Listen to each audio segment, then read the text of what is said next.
Yeah. we're using a better product for this outlet. Yes, this is a So much better we're idea. not trying to fight like I'm gonna float me over your face and I'm just gonna cover up the back of this window because I know it's just white, you know. Right. Exactly. This sounds like a Friday night. I'm gonna put this over your face and cover the window. I Is mean, that if your you Oh, most do oh, it recent we're right. not Friday? doing Nerds After Dark yet. That's later. Not yet. Yeah. Still getting some yellow around the talker. Just a little floaty. Yeah. It's almost like they moved it to the inside of the window now, or yesterday it was outside. That's exactly what it looks Again, like. sounding weird. Yeah. Have you we'll picked just up roll with the we talked about that, right? The title of your sex tape or My Name in High School? I started We using should those pick again. that up. It's That's kind of my like name in high school. that's what she said. Right. The last time I was home, I did a That's What She Said in front of my dad, and I have never seen him laugh How'd it that go? hard. Oh wow, nice. So it worked. Yeah. It is funny when somebody who's not around it catches it for the first time Yeah. because you see them laugh and then you see it sink in a little deeper and you get a much deeper laugh. That's worth it when that Yeah. happens. Right. I had a coworker who said something to the effect of, "Yeah, no, it's great working with this person now. They just really fills in all my gaps." Like title of your sex tape. Yeah. Fill all your gaps. Yeah. He just feels all like. There's like no. Like what? I didn't say anything wrong. That sounds like a Mike Judge line, like something from Idiocracy or something. Yeah. Well, so this week, Eric will be here soon. We jumped into The Mandalorian season 2, Finally. which exciting stuff. It's exciting. I gotta say, it's nice to have a Star Wars thing out there that feels like Star Wars. 100%. Yeah. I watched it again, and I know that the one thing I don't want to do is what the internet is doing right now, which is speculating on all of it. Right. And Because I don't see the point of that. I think part of it too might actually be settled, but part of the fun for me watching this one with the little spoilery type stuff in there was the obvious solution would be A, I want it to be B or C. And so I'm specifically talking about the gentleman who turns around and faces the camera at the end of the episode, Right. who everyone's like, "Oh, it's Boba Fett." Like, no, I may be able to go to IMDb right now and it might have him credited as Boba Fett. But what I would love is if it wasn't Boba Fett. Right. Just because of the logistics of how he survives, I would love if that was a trooper, if that was a clone Just a trooper. clone trooper. And then we get this awesome story about how he escaped the order. And, because to me, that's so much richer than like, oh, well, I'm Boba Fett and I just blew him up and walked out. Like, Right. no, I don't want that. That's a cop out. Like, I want it to be a richer story just because Mandalorian has set us up for that level of expectation. Yeah. That it's That's never just like, that's a difficult one too, because I mean, even no matter what you want from it, it's a tough one because Boba Fett is before there were any other movies, when it was just the original trilogy, he was the one guy. He was the guy who you knew nothing about. You knew nothing about the Mandalorians. He was so mysterious, and he had like 3 lines, including his scream as he falls into the Sarlacc, and so you didn't know anything about him. And I think later on, I was talking to my brother about it, that there is some fiction. Is it books where we find out that he did survive the Sarlacc in the end? So really? Yeah, I think that's where it came out. I think it came through. So if they're writing more of Boba Fett's story, I mean that's some hollowed ground to be walking. Yeah, that's why I don't want it to be Boba Fett. I mean, I get where from a scratch surface you can come to that conclusion where obviously, or how I read it is that if it's Boba Fett, let's just go with that. You don't know that till the very end. Like you said, it's literally the last thing you see before the credits. So all the while you just see the armor, which in your brain is like, that makes sense. It's not digestible. So the Sarlacc just spit it out. Yeah. And then the Jawas, being scavengers, picked it up. Mm-hmm. I'm in. Yeah. That's that story works for me. Exactly. But then when we showed up at the end, I was like, oh, please don't be Boba Fett. Like, I want you to be a trooper instead. So much more than I want you, because I don't want to hear about this I mean, even though we essentially got the Sarlacc escape at the end of this episode when Mando comes flying out of the dragon Right. with, and it's like, okay, so that's how Boba Fett escaped too. Like, Mm. I don't want it. Like, don't do it twice. Don't do Yeah. it twice. Yeah.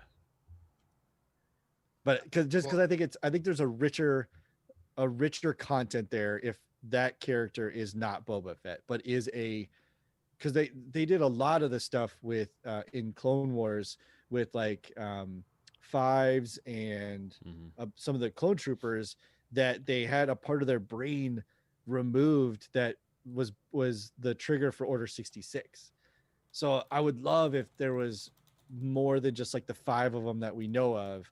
Like something else happened, like another clone soldier got into a shipwreck or a crash, or I would just love it if it wasn't Boba Fett. If it was a trooper that was basically like, even if he had like amnesia and was like trying to find out who he was, or something along those lines. Like there's so much more richer story there than to be like, oh yeah, I'm Boba Fett, and I know I fell into the Sarlacc pit, but you know Beskar armor's not chewable, so he just kind of spit me out.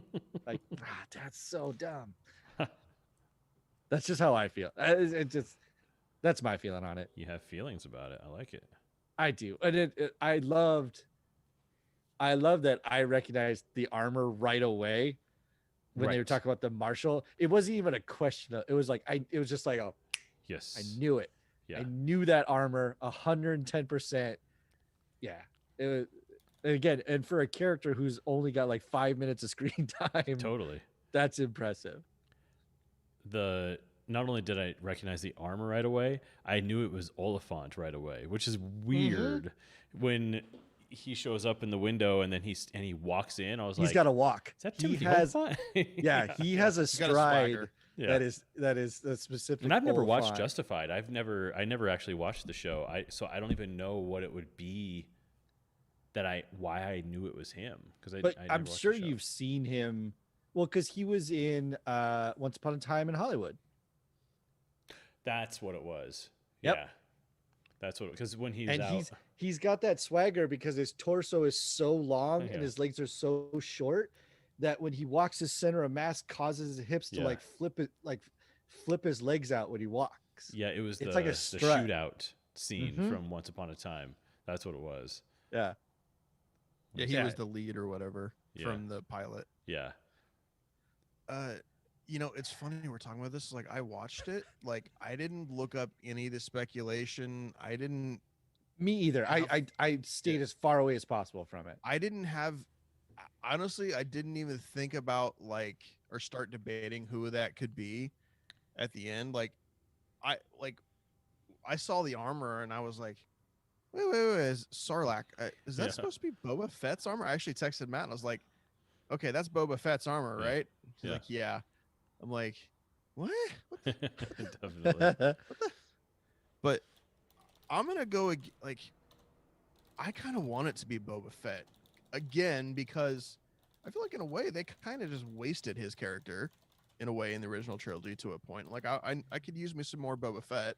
They tried to like band-aid it Yeah. with Jango Fett, but Yeah. you know, True. I'm like, I could use me some Boba Fett. That'd be interesting. But aren't they also supposedly doing a Boba Fett movie or show or something, or did that get canned? Oh, I don't I know. think there was rumored to get like a like they did Solo or Rogue One. It was Yeah, rumored but- that he's going to get a standalone There's um, no need for that, I think, now with the Mandalorian Yeah, being a with thing. the Mandalorian, right? Yeah. Oh, And it there's could have been Eric. one of those things where somebody saw the Mandalorian script and just like made a leap of like, oh, this Yeah. is definitely Boba Fett. Yeah. Yeah. No, exactly. I wouldn't be mad if it was Boba Fett, because I also know that they're gonna do a really good job with that story. Like it's gonna get treated well, in my Yeah. opinion. Oh, So for it's like sure. I wouldn't be mad. I would love if that was, again, it's kind of like a sacred ground type thing where it's like you've reintroduced the armor, which was awesome. You showed the armor working. Like we got to Mhm. see the armor in play, Doing which its is thing. awesome. Yeah. Doing its stuff. So like that's great. I don't know if I necessarily need that line because I don't know if it's been canon that Jango was a Mandalorian. I don't know if that's canon or not. I thought it was he was a hunter and so he acquired the armor and then that inspired. Mm. Hey, Eric, that inspired it. But technically, Mando wasn't born Mandalorian either. He was kind of like adopted, Oh, and that right, kind he's of a goes foundling, against right? the So, but I social- think it's interesting about that. Yeah. yeah. There's room there. I hear you. I also would not be upset if they go the route of telling the story of a stormtrooper that escaped, or basically that would kind of be them redoing what's his face from the new trilogy. Finn. They would kind of be like, that's a do-over for Finn, and please God do it better. Yeah. And for the love of God, please hire a better actor. But oh man. but I will not be upset, but I'm like, there's great opportunities to like create new history in this world, but I'm like, there's also a lot of stuff they could really fill in. Well, And again, for sure. Trying to they built rewrite Boba it. Fett up. Yeah. No, go ahead. Sorry. They built Boba Fett to be like this badass, and like the third movie, it's like, we can't afford to pay him for this one, so dump him in the Sarlacc pit. Right. So yeah, that's my thought. The whole gets his own personal Sarlacc pit. no one can hear your prayers. You're in his For butt. 1,000 years. I think there's something. If anybody can continue the lore well of Boba Fett, I think it's these guys doing the Absolutely, Mandalorian. yeah. So Favreau and Filoni. yeah, I think that they're guys who understand it and can tell the story extremely well. The thing that I love the most, and by the way, I should say to everybody listening, even though we're 12 minutes in, spoiler alert for everything right now. Oh yeah. Yeah. Yeah, right. I do. I was like, you guys probably aren't going to be able to wait while I sort my audio. But Yeah. that's okay. We tried, Yeah. Well, we got in there. and then I opened my mouth, and it's all over. We had an audience of 2 people waiting. So the thing that these guys do so well, and specifically in this episode, was they handled the member berries perfectly. Like this is exactly how you want callbacks to go, because it just feels like a part of the world. And I mean, the biggest one is just that the marshal, played by Timothy Oliphant, is basically riding what looks like Anakin's pod racer. Good. I'm You glad know, you caught that too. Yeah. It's definitely And his that was engine. Yeah, gr- one I of them. loved it. It was great because there was not a single mention of any. I found this pod racer smashed into an area where they used to race, and there was this lizard guy, and there's like, nope, they just did it. That was it.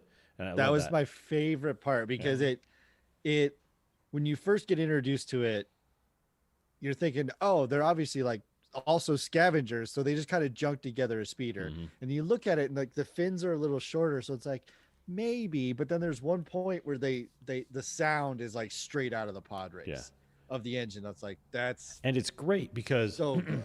I think what I love the most too about that is when you do something like that, it's sort of like soothing us with including the movies that we hate, but also not saying anything about it, you know. So here we're gonna massage the fact that we know you all hate these movies and make it better by having it in this thing that we accept as Star Wars. So it's kind of like this nice happy medium of making us happy. That was just super cool. I mean, that was probably somebody's like awesome little brainchild. Yeah. When they were like, we need to design it like, well, a speeder bike is a speeder bike is a speeder bike. And then somebody was like, wait a minute, this is kind of like a salvage town. What if like, just draw me up some salvage speeders. Let's see what we got. You know, I'm sure someone What had like Easter eggs can we dump Yeah. in here? But then, right, to it your was a little point, bit Easter egg central, but yeah, it's fine. they handled it beautifully by not talking about it. Yeah, I got this off a Doug, an especially dangerous Doug, named, and he looks at the camera, Sebulba. I feel like them doing that is their way of going, we're all Star Wars nerds. We all hate those movies, but secretly, and no one's going to admit this, but secretly we'd all be sad if they didn't exist. Right. Because we all still freaking won't shut up about them. Exactly. And there's also 10 bazillion people that are 20s and 30s that did grow up on them and do now. Have a very different feeling about them. Yeah. You're really quiet, Eric. Yeah, Eric, you were very, very quiet. Sounds like maybe it's not your mic going through right now. afraid to mess with it because it was nothing but static otherwise. Can you hear me better? Somehow maybe just put the gain up a little bit on your input. And so also the other member berry that I loved was the ice cream maker. The thing that Oliphant's character grabs out of the speeder and runs off with. It's got like the little crystals inside of it. Oh, right. That is modeled after Empire Strikes Back. There's a brief moment that's always been this little funny thing. Yeah. Where it's like the gonk bot, where is it in Cloud City? Bespin? Cloud Yeah, City. Cloud City. Yeah. There's just a random guy when they're evacuating running by with this thing, and it's actually an ice cream maker from like the 70s, you know, when the movie was made, or 80 or whatever. And he's running by with his ice cream maker, but it's painted white and it looks like it's not. And that's what they used as the model for this thing that's got all the crystals inside of it. Because if you look up what an ice cream maker looks like, it exactly looks like that. He It's gets crazy. the Beskar, the bars of the Beskar in it as well, from Herzog's character, from the guy who hunts the child. When It's he in one gives of him those? when he gives him the reward for catching the child, the Beskar is in that same unit. Oh, interesting. I did not. I don't remember that part. And then when they made the bars of Beskar, remember how they were pushing it through a pasta noodle maker? Pasta machine. Pasta machine? Yeah, I remember that. Or the Play-Doh Play-Doh factory? maker. Play-Doh noodle factory. The Beskar Play-Doh factory. There was, Am I louder now? Am I better at all? Yes, that's Yeah. perfect. Okay. You're good. Yeah, shut up, Eric. We can hear you. Stop I think there was one of the moments like in this first episode of season 2 that made me like go like, oh god, the show is so cool. Because like when I first started watching the show last season, like the first 4 episodes, like I don't want to say I was about to give up, but I'm just like, I don't get it. And then all of a sudden it dawned on me, I'm like, oh, it's a Star Wars Western. And then that openings, like that when he's riding into town in this episode, and like that very very like Western sequence when he's riding real slow on the speeder, and everybody's coming out, you know, what would be the, you know, the blacksmith and all that, and he goes into the bar. I'm like, oh god, this is so genius. Yeah. Well, they even gave him, if just I a had, I was Western. It's listening to great. it with headphones, they gave him a little bit of a Spurs jingle. Yeah. Too. Yeah. It was. It's crazy good. It was such a like a cool way to take a Star Wars show. Yeah. Like, because I think part Well, of what I yeah. part of what I didn't love at the beginning when I started watching the show was like it felt small in scope, which I think now is ultimately like probably actually a strength for it. Oh yeah. Because they're keeping like it. There's some really cool things in scope that happen, but they're keeping it pretty manageable. Yeah. But yeah, I never would have thought to take a Star Wars show and basically adapt a Western style to it. Well, I think that that is what Mos Eisley and Han Solo really was, really like at the heart of it. At least that's what made me love it when I was a kid. Was Han Solo was like the ultimate gunslinger, but it was in space, and so it was sort of this spaghetti western in space sort of thing, you know. And he was Clint Eastwood, and the whole like when I walk upstairs, I imagine that everyone around me thinks I look like Han Solo walking upstairs. Like after he killed Greedo walking up the stairs. That's what I imagine in my head. Every time you walk up a set every of time, stairs. and I look around and make sure, and if there's someone, I'm just like, I know I look like him. It's okay. But then when you turn around, it's just your dog going to town licking its butt. Yeah. And you're like, I'll pretend you're Chewbacca. Yeah. We're cool. I look It's good, Jefferson with 4 tennis balls in his mouth, just following you. Trying so hard. I was like, I look like Han, huh? I know. I know. That's interesting about what you say about Han is like, I've never got that. I don't think that comes for me. That doesn't come through in the movie at all. Even his Maybe it holster would is if like Western. That low slung holster. I want to watch it now and see if I get that, but I don't. That was my thing though, but I wasn't like a sci-fi like kid. I was like a Star Wars kid, but I also liked the Wild West, and I think from being like sort of growing up in Colorado and sort of I was really into the Wild West, so that just was easy. Like 2 and 2 equals 4 for me. So well, and also, Empire Strikes Back doesn't have so much of like genre grabbing, but the whole going back. Return of the Jedi, the Sarlacc pit, that's pirates. Instead of the ocean, it's sand, you know, and the Kraken, there's a Kraken, but it's a sand Kraken. So yeah, when Star Wars has kind of done that, taken a genre and said, we're doing this thing straight up, but we're just going to twist it enough. We're going to do just enough drugs and twist it just enough. And then you're like, oh, this is amazing. Yeah. And so, yeah, so it makes perfect sense for them then in this show to go, let's get back to that and let's make it a genre thing. Yeah. And two, it gives them something to hinge on. Yeah. Now, it's all not just Tarantino's this open... thing. Yeah, exactly. It's not a free-for-all. They've got a genre that it's not a sci-fi genre. Right. They've got a genre that they can stick to, and that's super cool. And then on top of that, then they go, okay, what are those kind of classic types of episodes or stories then that then we can funnel through all of this? So we have the one where they have to train the village to protect itself. That's kind of a classic, you know. This one we have to team up with our enemies to defeat the greater enemy. Yeah. The other gang rolling into town trying to take over, that kind of stuff. Yeah, for sure.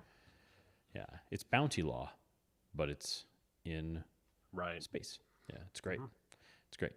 I think that it's fascinating that the music, the like the dual sound, that woo sort of thing, plus the theme song has become so iconic already. And it's one season of a show, and it's already like stuck in my head, like on a loop sometimes. It's crazy. Yeah. Right, because it's so simple. Yeah. Simple. It hits it a lot. It's perfect. Yeah, it's just perfect. Yeah, the scene where he drives into town, I didn't catch it the first time, just because where I was watching it. But in this time, like I said, I watched it with headphones. That scene itself, full credit to the sound engineers, because you know that there's a device that he's riding on, which is propelling the speeder bike, right? So that's making noise, which means they probably didn't record any audio on set that day. But when you listen to it, you can hear ambient, like the rustling of sand, a little wind, some burlap flapping. You can hear people walking on decks. You can hear a slight murmur of talking, and like speeder bike noise. It's so deeply layered. It's brilliant. Those guys technically did a fantastic job, because again, you know that there were 0 mics on set when they were shooting that, because it's like, this is all garbage. We've got a mechanical device moving this along. It's gonna be like crunch, crunch, crunch. They're still crunch, catching crunch ambient, and they're actually catching all that though. They're catching the people walking on the planks and this and that, and then they take all that stuff and layer it in. Right, but I meant like not while the user focus is on Mando riding the bike in. So and all that's, you're hearing is I'm someone speaking pushing from him. a user. Yeah. Right, that's what I'm saying. Like that particular thing, which is what the user center of focus is. There's no audio from that. Right? Yes, they said like, okay, we need you guys to run back and forth across these things like 5 or 6 times. We're gonna put some mics on the outskirts here, and we'll blow some wind around, some flaps. You know, so yeah, absolutely, they captured all that. But from a user standpoint, looking at that scene of focus, there was no audio from that. It was all layered in from external, and it's amazing. It's really, so really good. One pet peeve thing I'll say though is when they are initially, it's Elephant and Mando, and they're driving to go find the crate dragon initially, and there's a scene where they're both on their speeders, you know, going bwah, bwah, and Oliphant's just like, hey, yeah, man, so blah, blah, blah, blah, blah. The hair doesn't move at all. Can you just finish that off with him going, so we're down here, blah, blah, blah, blah, blah, and his hair's flying, like I don't know, it's easy, and but what's crazy about that scene, it bugged me too, because his hair wasn't moving, and they're going, let's just say they're going a minimum of 40 miles an hour, which is fast to yell back and forth. And they're flying along, and then his hair's not moving, they're doing a thing, and he tells this long story, like really long. So I get it. Dumped right into it. But they didn't need to put it on pod racer. Like they could have been like we got Could have this been whole at the story. We campfire, can't have him yeah. yell the whole story. It's like, well, then don't put him on speeders. But also, it's like, why? Yeah, shorten that part. But I want him to be yelling while his hair is flopping. Right. Like that's a good moment too. And it's not just this show. I mean, I think it's just a thing that happens a lot. You kind of go, why? Have them yell. Yeah. It's Well, okay. it's like when everyone takes a helmet off, their hair is perfect. Like, nope. We all know that that's not how that works. Yeah. Especially when your hair is designed to be at least 2 to 3 inches off the top of your head. Right. If you're wearing a Mandalorian helmet, You've got a helmet. You're this, and you're sweaty. exactly. This is what he would look like, straight up. Yeah. It's interesting, like the whole thing of yelling back and forth. That's like not, because not every show or movie has people on Star Wars speeder bikes, but it's something that I notice a lot that they usually remind actors is like, or like for instance, like in a club scene when everyone's dancing and they're having a conversation and there's music going. When they shoot, there's not actually music going. They're gonna play music for 5 seconds to get everyone get the beat, and then everyone just dances to no beat and looks like psychopaths. So, but like the actors still got to like talk and project as if they were talking over, a stupid dance music that's played way too loud in a club where you feel like you're in the subwoofer. But, but yeah, obviously, like I kind of suspect that, which I could be completely wrong, but I almost wonder if that conversation took place somewhere else. Maybe they had to cut it because it didn't work, or they needed the time. Like, oh, but we still kind of need this conversation. It's like, we'll shoot it on the speeder bikes. We'll just suspend our disbelief and call it a day. It's Star Wars. Who cares? Yeah. Or they even thought, no, they're on their bikes, but they're not moving when he's telling the story. Yeah, who knows? Yeah, it could be that. Yeah, they're getting water or something. Yeah, some stationary. Because they did have some conversation. They had a lot of conversation leading up to that. So I get it that maybe they want to move the scenery and not just have another conversation in the bar. But it was just, it's definitely annoying. But the thing is that it happened again. There's another point in which they're riding the speeders and talking at normal voice, and his hair's not moving. And it's just like, why'd you do it again though? I mean, why 2 times? Well, I think it's commit, right? Yeah, maybe. Like if you're gonna do it wrong, commit. The to wind it. shear is so perfect it goes Tatooine. around your face. Yeah. Well, the wind was blowing on their backs, and they were going the exact speed as the wind. Right. Yeah. There you go. And for the listening audience, we love the show, which is why we're gonna pick it apart playfully. But I love the sand for films and TV in general, not just this show. Yeah. The sand, the Tusken Raider sign language, I thought was really cool, except for Mando used the same hand signals for every sentence. And him, I don't know if I needed him to go. Yeah. It was because funny, there was a couple times he just signed to them. He didn't do the no grunting. He didn't do the gargle. And that previous episode, he doesn't talk. Yeah, I'm like, I don't think you need the talk. I think it's okay. Yeah, I don't know that I want to think that he knows so much about them that he has mastered their language. It's like Thor knew Groot language, but you laugh it off. And this one, you're supposed to be like, oh yeah, he totally knows how to speak. They're planning this monster battle strategy to take down this giant Leviathan, and he keeps making the same hand signals and going, and they're like, got it, glock, glock. Yeah. Like this, there's this. Yeah, he does like the hand, the solo hand chop, the fist, the fish wiggle, and then the fall in an ocean. Diarrhea. He does that like 6 or 7 times. Yeah, and then like over the shoulder. Yeah, so it's like I'll let it slide because it's a lot of fun. Exactly. I don't think it's a language that. It obviously came in really handy for Game of that, Thrones, but they don't. Dothraki. Yeah, I don't think knowing Sand People is going to come in super handy across the universe. Like especially if you're on Hoth, no one speaks Sand Person there. Right. So the guy, the bartender, the same species as the guy who pushes Luke off the sand speeder, but one of these guys. Yeah, Weequay, right? Yeah, Weequay. So why do they call him by his species name? How come he doesn't have a name? Because Weequay is the species. Because they're very derogatory towards Weequay people. A lot of prejudice.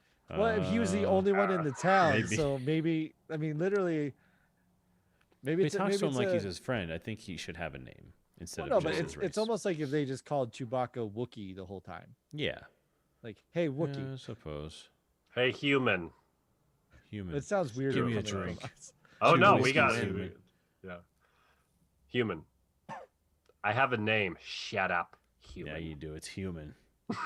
Yeah, I just called it human. Did you were you guys as surprised as I was when the credits rolled and they do it in order of appearance to find out who the Cyclops was? Yeah, I kind of had that moment of like, It oh, was Leguizamo, right? Yeah, It's John John Leguizamo. Turturro, right? Leguizamo. Yeah. The Googly Boogly. It's the guy who directed the episode, right? No. John Turturro.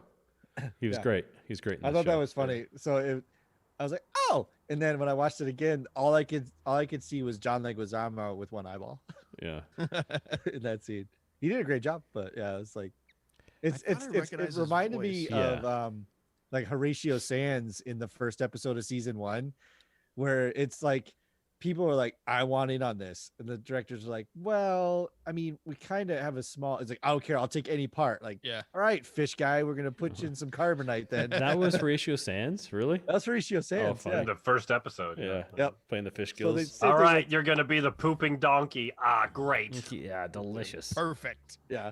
Like, we're gonna give you a Cyclops. We're gonna hang you upside down. And you'll be fed to some night dogs. Cool. Enjoy. Well, from the way that Bill Burr tells the story, he had to be convinced to do the episode that he was in. Yeah. Oh yeah, 'Cause- because he said independently, or maybe with that. I didn't really grow up with Star Wars. I didn't get it. Yeah, I didn't I get don't know. it. All of a sudden, I came back from one summer and everyone loved Star Wars, and I was like, "What? I don't know. Yeah. I don't get it." And he's I like, don't believe that for a second. It says that Yeah. John Lithgow. Why can I every time we do the podcast I cannot think of his last name? What is the deal? Leguizamo. No, the other John, the guy who co-created the show. Favreau. I can't think of Favreau. his name. There's too It's many like Johns. it's like Brett Favre. Johns and Joes. John Favreau. But I guess he had to like really convince him because Bill Burr was just like, I don't get Star Wars. It's not a thing. I don't understand it. And they're like, no, you need to be in the show. I don't know. Is it gonna do good? People gonna like it? It doesn't matter. He's like, Just do do it. you want money? Do you want to do more movies like King of Staten Island? What do you want to do? Like, come on. This is gonna propel you, man. Yeah. To skyrocket. Is this what you're enjoying? God, it was such a good. It was also such a great first episode back. Yeah. Because it wasn't like they dove right into all the fallout of the first season, which a lot of shows will do. Is they'll have this amazing cliffhanger type stuff, and then they'll just dive right in. Previously on, and you've got Moff Gideon bombing a city and Mando running with the child. Like, you don't get that kind of stuff. This was a perfect, like, I've got something to do. This is where it starts, and then mini adventure. I With, like it when that starts like that without the chaos of what could be, because it could have, and then by the time you get to the end of the episode, you forget that there was even that last episode of the season. I think that's the strength of the show is that even though it's episodic, even though there's going to be a through line to the story, each episode feels like its own little mini adventure. It's sort of every episode Absolutely. is I feel like every episode is so much like Return to Endor, Battle for Endor, like that kind of thing. I just feel like everything is like this little microcosm happening in this bigger world, as opposed to it all having to tie in together. Like with the new Star Wars movies, there were so many member berries and like everything had to tie in together. Right. With this, it doesn't have to because it's its own thing. Yeah, it's like it's parallel, right? They can make Yeah. fleeting references, like they can show the Death Star blowing up 5 or 6 times, and even make the cheeky joke of when the Death Star blew up the second time. Yeah. Like just nice little clever stuff like that. It's like, that's I forgot about that. that's Good. so bad, but Yeah. that's so good. Like Yeah. it's just they kept it's playing just it over real again. good. Like, Yeah. Yeah, it's like Yeah, they're just replaying it over and over. and then they're like, and then 10 seconds later, it was chaos. yeah. I love that. Yeah. Yeah. The mining syndicate. His moved drink, in. his drink was only like halfway done from learning the Death Star blew up to it's the mining chaos. coalition is shooting everyone, turning it Yeah. into a slave town. Just Yeah. getting wasted. The one weak point for me though was Is her name Amy Sedaris? You don't like Amy Oh Sedaris? God, no. She What? can't. She can't deliver a line to save her life. No. You kidding me? She does the one character well, but in this she was great in the first season. That was fine, but they gave her too much exposition, and it was just awful. Like they're a little too familiar. No, Like she this, just like this is like the 20th time he's landed there, so they've got inside jokes about "Give me the baby, I can't wait to see." no. the little That was guy." fine. I wanted to see that. I wanted to see Okay. her like still loving the kid. There was a moment where she goes, "Now this is a map of Tatooine before the war." It was just like, God, can you just lay it on Can you be less thicker? broad? Yeah, about- jeez. It was rough. It's like, Hey, hey, R5, come over here with your bad motivator. you Yeah, that was can't get another any good memory. help around here. What's wrong with you? Don't you remember? He doesn't like droids. It was woof. Just Little, like, like- good lord. Like youth high school stage show. Too much. Yeah. Yeah, too Well, much. I mean, she looks so stupid with the wig and the no eyebrows, so she's probably like, if Yeah. I'm gonna look like this, I'm gonna be hammy. But the look is perfectly 1977. Like that's the thing. Like this is one of the things that they're doing That big well perm. is Yeah. making yeah, everybody she's like look. not so put together Ellen Ripley. Like if, Yeah. if Ripley from Alien was a train wreck, it would be this Exactly. lady. Oh, that scene was brutal because I watched it again this morning while I was working out because I wanted to and it was just like the second time it wasn't any better. We're just like, oh, Yeah. Do you still have that old speeder? Well, it's a bit rusty, but she runs. Like, good lord, we're gonna cancel your character. get over because she's- here, Padres pit droids. Yeah. Wink. Yeah. Remember when they messed up Bang Quadraneros' pod racer? Got the bus. That's my classic. Ben Quadraneros. There you go. Yeah, that was a good one. Yeah. Deep cut. Good Deep. reference. I'm going deep, boys. Yeah. Yeah. Going Remember when deep Greg into that Power Ranger. Proops was a two-headed announcer? Yeah. Do you remember that? I can't. I want. Why are you bringing these memories back? Well, I'm thinking of it. Why are you I'm doing just thinking of how much George Lucas was going. People are gonna love this. It's gonna land. This is brilliant. That's just all God. They're gonna love this comedy mixed in with the drama. They're gonna. It's all gonna. hit. Don't you I'm a think it would be genius. funny if there was a music video in the middle of a Star Wars movie? It would be so funny. You mean Like, an no, George, advertisement it's for the a worst video movie. game? Yeah, it's the worst part of your movie, of your Or third it's movie. him going. I think I don't care if everyone hates me. Yeah, I I'm don't gonna think- do this now. Yeah, you can almost see the press start for player 2 on the background of that pod race when they're basically just selling the video game. Although that video game's kind of cool, the Nintendo It's not 64 bad. version. Fun video Yeah, It's game. not pretty bad. fun. Yeah. Yeah, Which game is it? there's a It's like- pod racer game for Nintendo N64? 64. Yep. Yeah, Huh? yeah, It came out like a I feel month after the robbed. movie. yeah. It's Yeah. good. It's not as good as Rogue Squadron though. That's a solid Star That's Wars a whole game. nother. Yeah. Yeah, oof, that was a good one. It was That- a fun racing game. Yeah. Yep. Definitely. Speaking those- of like Star Wars video games, like, can someone please make a good Star Wars video game anytime soon? There's a couple. Battlefront 2 is fantastic. The old But one? it's but Or it's the one specific. that's You, up got to be on- careful. So it's Online now. you have to tell us what type of game you're looking for, and then Well, Yeah. because that's where it's 'cause different. I bought Battlefront 1, I think, and that's the one that didn't have any story. It's just multiplayer Yep. shoot 'em up. Just I'm like, just a battle no, game. I want a goddamn Star Wars like story video game to play. Fallen Order's I not want to become bad. a Jedi. Damn it! Yeah. Yeah, Fallen Order What is is it? not bad. Yeah, It's Fallen Order. Fallen Fallen That Order. kind of It's the guy who he was on Shameless, and then he became the Joker on the Batman show on CW. Gotham. Mm-hmm. I can't remember his name, but Gotham. I watched, like, the he's pilot. a I was bored. redheaded actor. You would know him, but he plays his character. Is training with the master when Order 66 happens, and then his ship crashes, and he's basically working backwards, and then stumbles across a Jedi librarian who is tracking down the source of the Force in the universe. So you kind of go through you rediscover your own powers. You meet the Night Sisters. You meet that kind of stuff. So it's a They solid got the game. Night Sisters. Yeah, they got Is the it Night a Sisters hot in there. Jedi Nice. librarian? That's a dude. old lady? It's Oh, played no. by shucks. Yeah, he's hot. I could look up his name, but he's an older actor who always has like a Mephisto goatee, hair slicked back. I can't remember his name. I want to say Raul Julia, but I know that's not right. Yeah, not that guy who's been dead. for- Definitely not Raul Julia. Well, maybe they CGI'd him. Yeah. I could look it up, but no, Fallen Order. If you're looking for a Star Wars adventure game, Fallen Order is solid. It's a really good I've game. seen it. It's good. I think that if you want to go old, Shadows of the Empire was really good. That was a you know what? solid I one. think I'm pretty sure I played that one Yeah. on 64. That's There was 64, one yeah. Star Wars Yeah. game that I loved. Knights of the Old That was it. Republic. Good was pretty story, and you got to be Han Solo without being Han Solo. It was a good game. Yeah. But none of them beat Star Wars Fallen Testicle. It was a good one though. Like I gave it 2 stars. the part where your voice changes is a really good moment in the Yeah. game.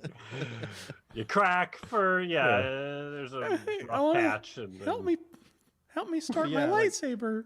Shooter battle wise, Help Battlefront me, is solid. librarian. And then they've got Squadrons, which just came out, which is you are both sides. You're the Empire and the Rebellion, so you have to work your way through a story, flying each one of the ships, and then you can do large online battles Mhm. with those ships. But it has a story mode, which people are like, oh, if you're just gonna put out another flight simulator in space, like meh. And they're like, no, it's full story. Like you get full. It's kind of like the old. I'm trying to think the name of the game was. Well, there's X-wing and TIE was like- it Fighter was like- were those two for the PC that were really Right. good. Yeah, I Yeah. think this is riffing off of those Yeah. Squadron or whatever. Yeah. Well, from what I understand, the Squadron one is sort of the reboot of those two games. Yeah, it's got some of the good lore though in it because Hera from Rebels is one of the commanders of Phoenix Squadron. So she has some. They have her character modeled and some speaking parts in there. So you're playing right around like Empire, I think ish, Hmm. somewhere in there. I played a little bit of that Rogue Squadron. I hooked up the 64 Nice. on my Oh, birthday recently? because I had the whole my brothers and their kids were coming over. So I got an HDMI to RCA adapter, and Rogue Squadron looks pretty cool still. Like it holds up pretty well, but when you blow up the 64 on like on a 65-inch TV, it doesn't really work. It looks a little grainy. But the fun thing was watching all the kids try to play Mario Kart, and all of them, they're all 5 and under, would constantly drive the cars backwards and just be going backwards, bumping off of things and backwards. And they're like, why am I not winning? It's like, well, but if you do exactly what you're doing right now, but turn the car around, you will be winning. And so we get them turned around and going forward, and then they just go right back, reverse, and just go guys are backwards. frozen. It's like, why? Why are you doing no. this? Yeah, it was very fun. Joystick, like they wanted to thought if I put it towards myself, then that's. I don't know. Maybe I didn't work that hard to figure it out. It was too much fun to watch. It was really. Are they used to being in car seats facing backwards? No, So the no, driving wasn't not anymore. reversed to them? That's an excellent point. That's really psychology right there. good. Yeah. Yeah. You know what I'm Ladies. waiting for? Hey, This will get the girls. smoking hot nerds. I'm waiting for the George Lucas Star Wars video game where you pick a species and a time, and then you fill out your taxes for it.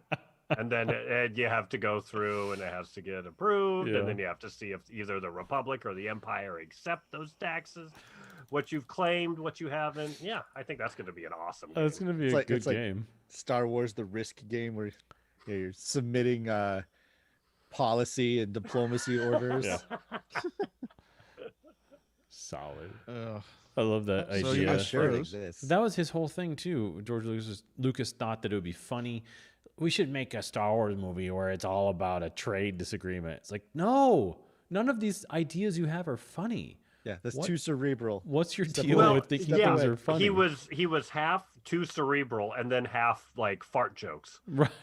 And then he brought them together, and you're like, oh, this is an interesting combo. What if we did a Star Wars movie about really, really heady fart jokes? It's like putting John Malkovich in Space Force. Yeah. Yeah, right. Let's go way over here and then also way over here, and think that if I combine them, I'll get everyone to like it.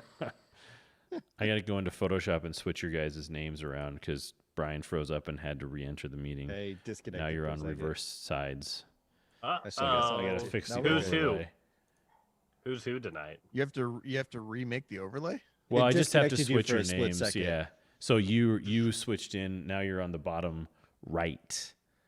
No, so you can't switch us back. Can we just pretend to I be don't think whoever so. we're labeled Let me as? grab you. You can if you want to. Who am I right now? Right now you're Brian.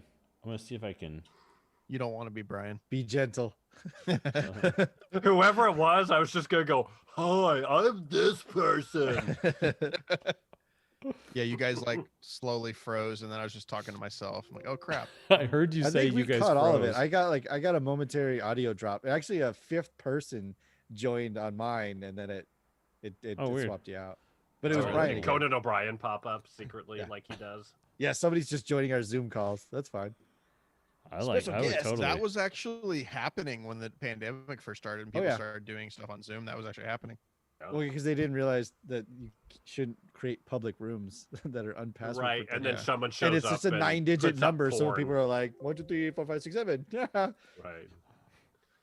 Ba-bow and Pornhub video.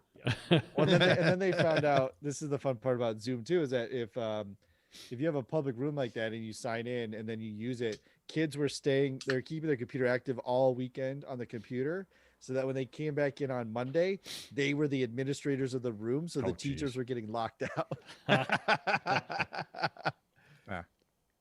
Kids are resourceful. That's brilliant. They got nothing but time Mhm. Yeah. And then once and zero Word. goals. once word spreads on how to do that, it's all over. Yeah. Right.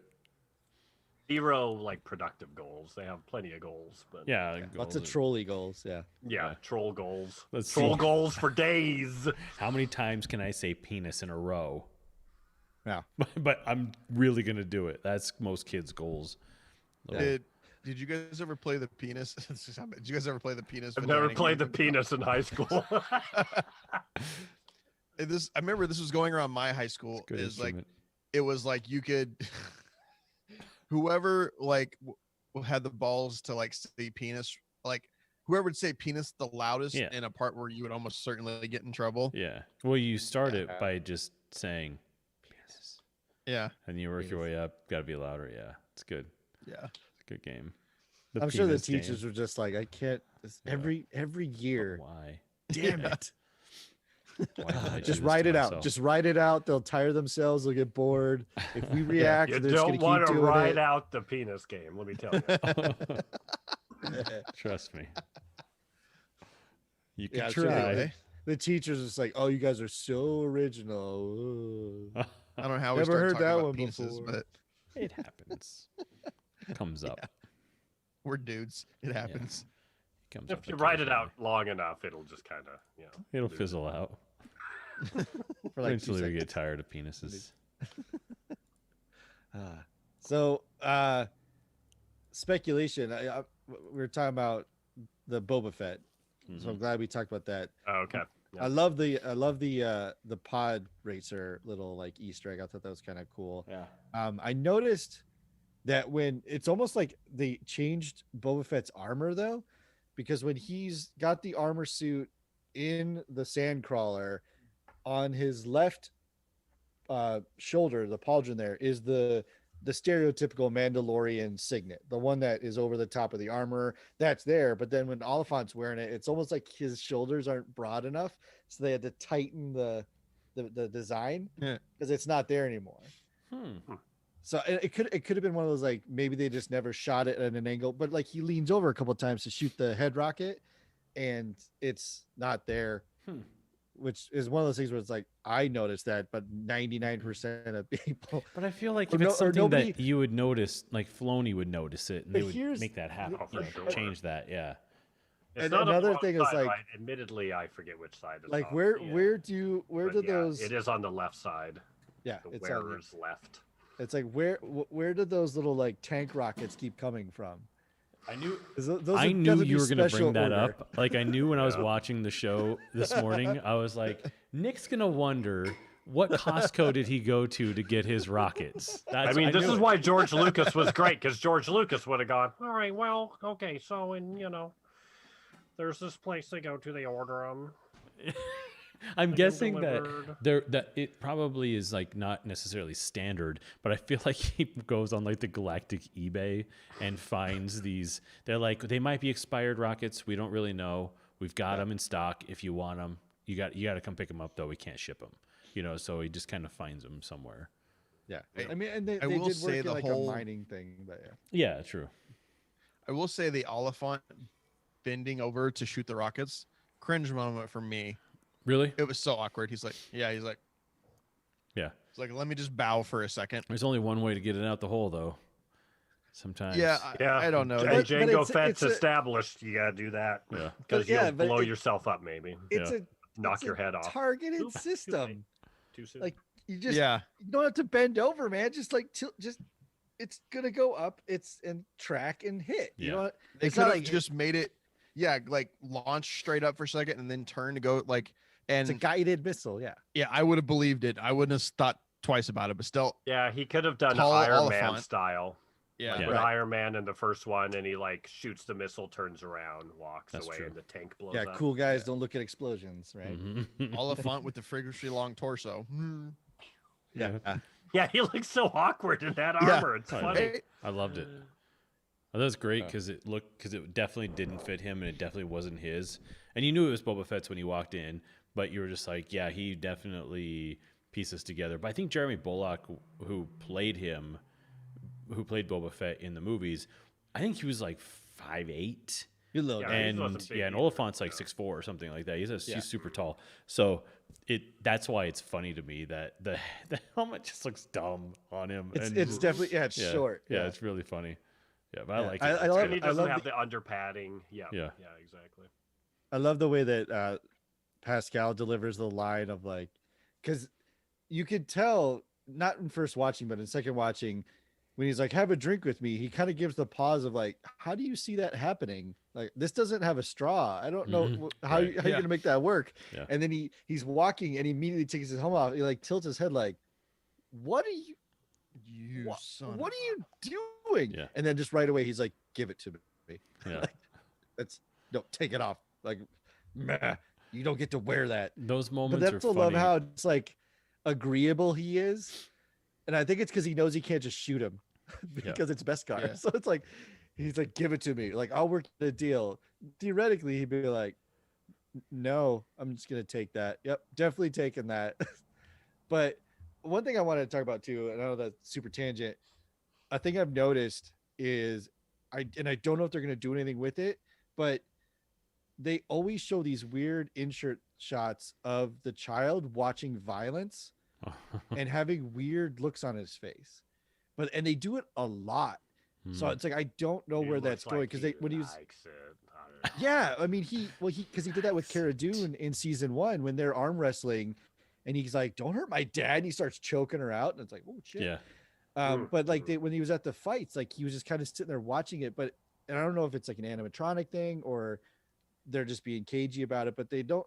He's always like intimately watching violence, but not in like the "oh no" kind of way, but kind of like the "okay, let's do Mhm. that." And then he's like slowly starting. But they always make a really interesting point of cutting to the child when something like super violent is happening, and it's never in that cute like, "I'm gonna peek out of the spittoon" kind of way. It's always in like, is he absorbing all of it, and like what is that doing? And I don't know if maybe I'm just over reading into it, but I've noticed it now that it's like, now that I've seen it, I can't not see it when I'm watching these things, that they always show like something violent, which like, don't show that to the kid. And then he even has the line of like, "We did do this in front of the kid." He's like, "He's seen worse." Hmm. It's like, yeah, he's seen some shit, man.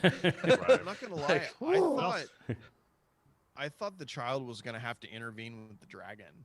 like Yeah, the child yeah. decided to use his force powers. I kind of felt like that was coming, but Yeah. Yeah. It's a tough place because you don't want to overuse it. It's kind of it's basically kind of anything Jedi related. Once you know that they can just go like this and everybody Yeah. flies away, it's kind of like, well, I guess I could just use it all the Crap. time now. Yeah. yeah. But I Yeah, do too think it's good much. that with the child, at least, there is a sense of a drawback, of a cost.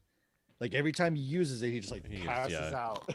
Yeah, So yeah. it's like it's kind of like true. putting that internal trigger, that internal governor of like, Mhm. I know I could do all these things, but if I do, I'm out. Yeah. I'm just That's the one good thing. Well, I didn't hate that that last Terminator movie ever, where there's a woman that's like enhanced. She's a Yeah. human, but she's been enhanced, and Mhm. and she does awesome stuff. But then she's like, "I'm crashing hardcore. I need drugs. yeah, I'm that gonna was die." good. Yeah, Never So- saw it. it's all right. Was Yeah, that the it's fine. one I like with lunch watched it. with Linda Hamilton Sarah? came back. Yeah. Yeah. Nice. And you gotta watch it for the Terminator, Yeah. for Arnold. Is he so Arnold. good still? You It's just need to watch it ridiculous. for what they do with that character. Oh, really? Nice. Yeah. All right, I'll do it. Man, they just keep throwing everything at the Unexpected. wall trying to make Terminator work. Yeah. I Right. know. Yeah. It's like, just give it. So who cares? It's okay. I think the worst one, hands down, has to be the one with Claire Danes. Not her fault. It was just. With, Oh what's no, his that's name? not the worst one. You don't think so? Oh, I thought No, it was no, no, no. terrible. I think it's fine. Yeah, Yeah. Rise of the Machines. Yeah. I mean, it's not amazing, But it's the story that we wanted to see. Like I really wanted to see that story. You want to see Skynet become self-aware and do that whole thing. You want to Yeah, see that, right. but I just didn't like how it Nick looked, how it Stahl. was shot, and Nick Stahl, yeah. But you think Christian Bale's Genesis is the best one ever. first? Yeah, is that the one with it's- Christian Bale? Yeah. No, that's the one with That's the one with Matt Smith. Yeah, and Oh. what's her name? Amelia Clark. Oh yeah. That Yeah, was wasn't How- it- how quickly you forgot. amazing. Oh, I love Yeah. it. The fan Like, film how that was many have given a they made bazillion in the dollars. last I love it. 10 years. They've made a Like lot. 6, I think. Yeah, more in the last 10 years than the first 20. Just So what do we think is tomorrow the season is episode Mhm. 2, technically chapter 10. Oh, right. I love that they don't do like a next week on Mando. Like, I love that that's Yeah, not a thing. Don't want to see that for Yeah. sure. Right. So, but what do you, because he really didn't get he didn't get the information he went to Tatooine to get. hmm Like he went to go get more information on where the child comes from. Yeah. And he ends up making a best friend who's absolutely going to come back in some form or fashion. Timothy Like Oliphant, you mean? 110%. Yeah, Oliphant. Yeah, 100%. He even said like, I hope our paths crossed again. Like, no, okay, we'll Mhm. see you in 2 episodes. I got it. I was kind of hoping he'd Yeah. let him keep the armor. I know that it's like the code Yeah, I and all thought that, that too. but I was kind of Yeah. digging it. I was like, oh, I kind of hope he's like, no, you can keep it now. You're cool.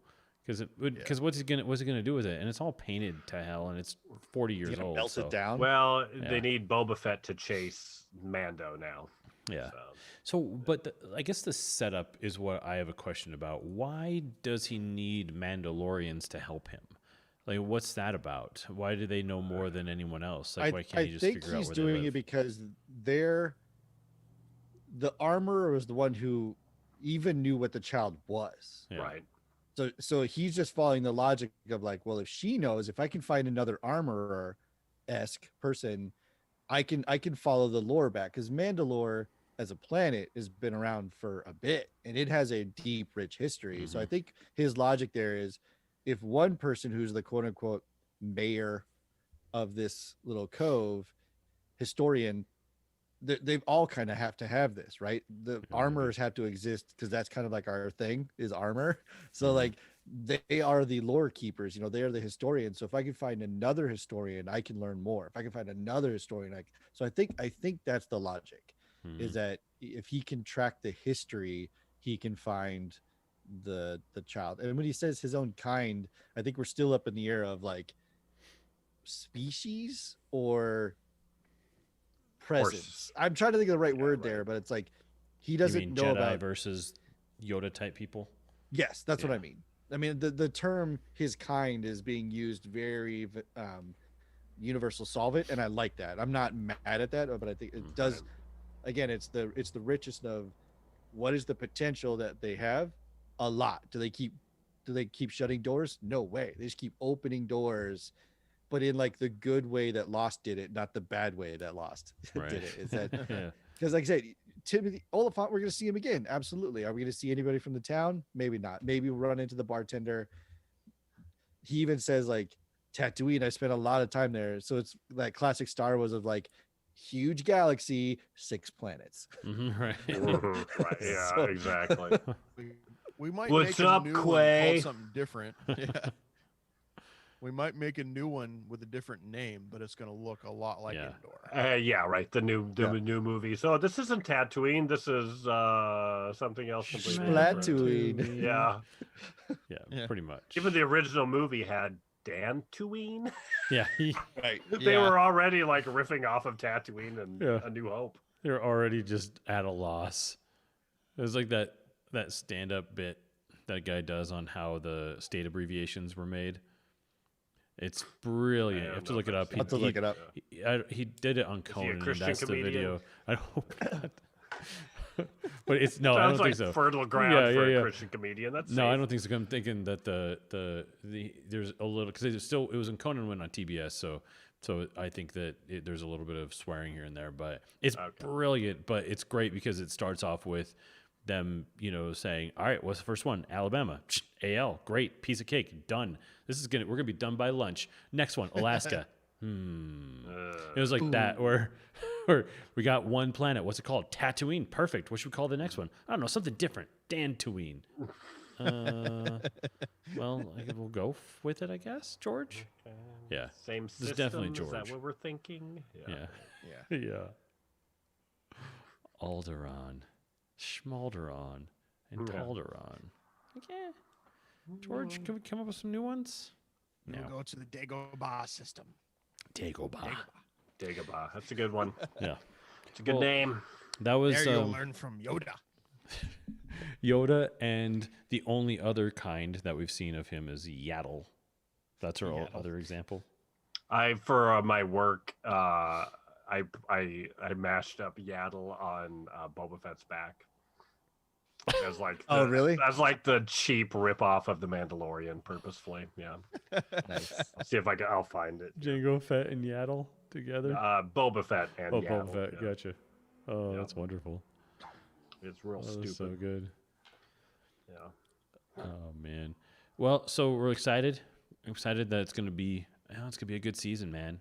I think that Yeah. we're. In I think it could be a garbage season, and it would still How be a dare good you? season. Oh yeah, you're right. No, was like, really? the content is And you'd so- still enjoy it. Yeah. Yeah, exactly. I mean, it could.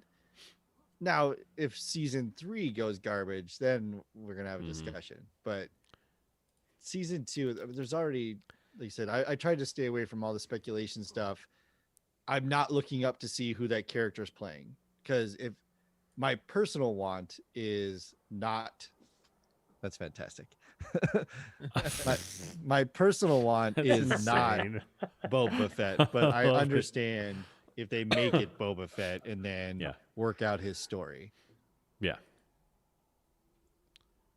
That makes sense. And one last thing I wanted to comment to was there's parts of the dialogue that I love so much, and it sounds stupid, but when they use what are they called? They're not cliches. We'll use cliche because that's the closest I Tropes? can get. No, it's when he says things like, "Well, sometimes 2 suns shine on a womp rat's tail." Those are Idioms. idioms or spoonerisms. Yeah, like the fact that they have them in there as dialogue, but then they're also galactically appropriate. Like Right. they fit into the story, to the location. It all makes sense in the place that they're spoken. Not like, a broken clock is right twice a day. That's the Right. line, but how do we make it appropriate, locationally appropriate? Mhm. They do that a couple times. They're using Womp Rat a lot, so maybe they need to like move away from that one a bit. Yeah, there's a lot of Womp Um, Rat. But There's a whole lot of Womp Rat. Can we Yeah. see a Womp Rat Sorry, finally? I'm trying to focus. I think aren't the Womp Rats? Those are the little chinny beard guys that are out on the sand. Yeah, they showed Womp Rats, and I'm trying to think if they've shown them before, or if that's the first time that. I think didn't in know the that. in the I think in the new edition of A New Hope. Empire. No, sorry. Of when they go to Jabba's palace, Oh, there's okay. one of those like Muppet type scenes where something's hopping Outside. around and then a thing pops up and I think that people are like Well, that's a Womp Rat." original. Okay. Was that so, original? Yeah, maybe. Yeah. Okay. Yeah. Yeah. Okay. Yeah. So, but I believe those little like hoppy guys are Womp Rats. Gotcha. Mm-hmm. Which I would could make sense shoot with them the- with my T16. Oh, they haven't done the Skyhoppers yet. Mm-mm. Right. That's an Easter egg coming up. Oh yeah, there's got to be one somewhere. Yeah. I got something going on here with the thing. You keep on talking amongst yourselves. I gotta fix the overlay for Nerds After Dark. I don't know what's going on here. I gotta get myself in focus after putting my phone up. My thing doesn't know what to do. It's almost like it's focusing on like your headphones, I think. Yeah, I don't know what is happening. Hello. Find me. Hello. Find me. Yeah, right. But no, it's super good. I mean, Love it. I was so excited, enjoyable. and then when it started off, like I love the fact that it's not we got to deal with the fallout of season 1. Like, no, it's just Mhm. you got a kid, you're trying to get him home, do it, like, and then have a mini adventure to do that to start off the season to kind of get you back into the feeling, the lore of the Star Wars Western, and it gives you some of the gruffness. Oh, another thing, man, there's so much like little things that I loved when he's in the fight in the arena Mm. and he gets shot and it goes "Ptew!" No, that's Oliphant gets shot, it goes "Ptew!" But when he's fighting, he like leans his head in to a guy who's punching him so that his hand he headbutts the guy's fist with his Beskar helmet, and I was like, that is, if you have indestructible armor, you would do those things. Like you would actively like, no, I'm gonna break your fist, Right. like I loved that little touch in that fight, that it's like, right, this stuff is like not to be trifled with. And like even like the whistling birds, and of course the little kid like, I'm out. Boop. I love that moment. So good. Yeah, they're like I said, they're doing such a good job with the nuance of it, of like they'll script it out, they'll storyboard it, and then they've got a smart group of people walking in there saying, all right, what I just want like 5% more, even if it's one little thing. But what is that one little thing? Oh, we want him to, bash his head into a guy punching him because duh. Like, yep, that's it. That's what you want to And see. then, like, yeah, I mean that makes sense. Or even like the little lines of, oh man, don't kill me. I promise you won't die by my hands. We all know it's coming. But you're We gonna all die. know it's about Right. to happen. Yep.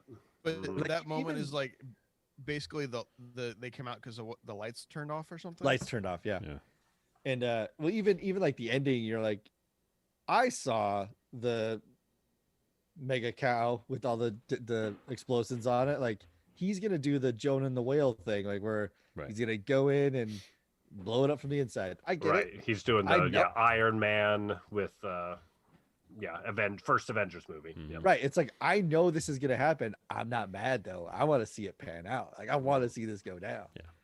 Now, the one thing though is I didn't know if I was supposed to think that there was that spitting acid that he was like bathed in it, but his armor protected him. It looked different. Like the vomit acid had like a yellowish, like definitely like an acid snot type thing. When he came out, it just looked like saliva. Like it was just greenish goo.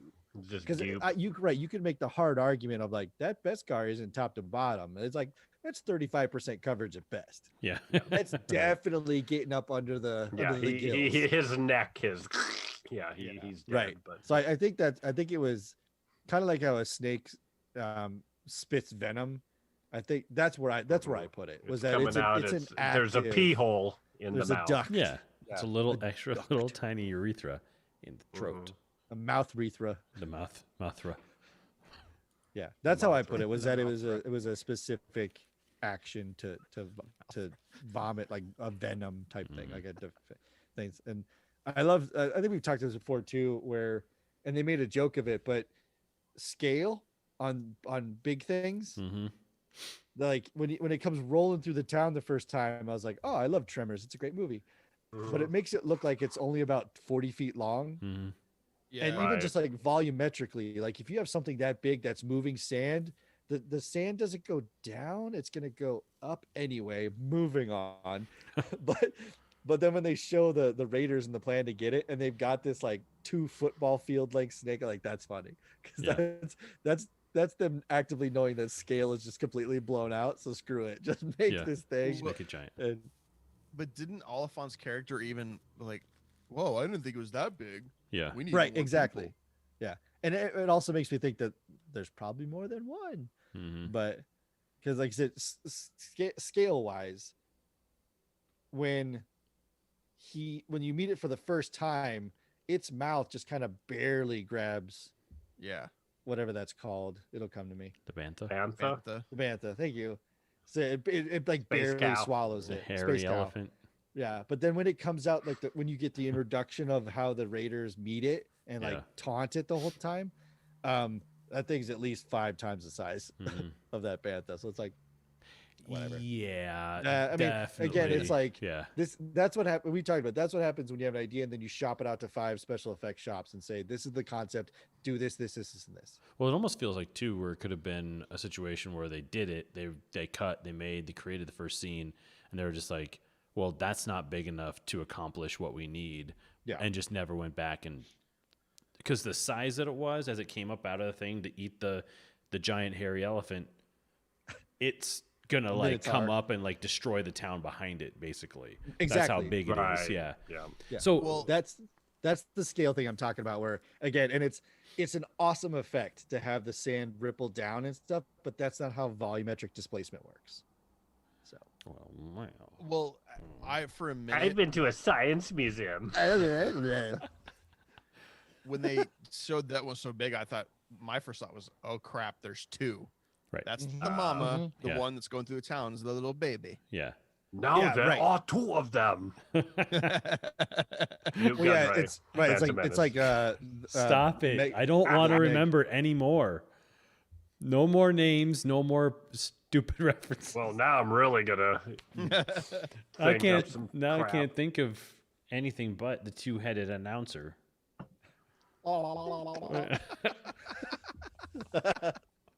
The character that launched Greg Proops into the stratosphere.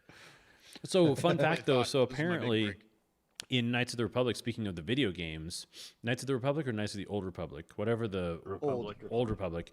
So there's a mission in that game, where you go and you have to kill a crate dragon and you retrieve the pearl from inside of it. And the only way to kill it was to lay the explosives so that when it comes up, it lands, it blows up the stomach. Yeah.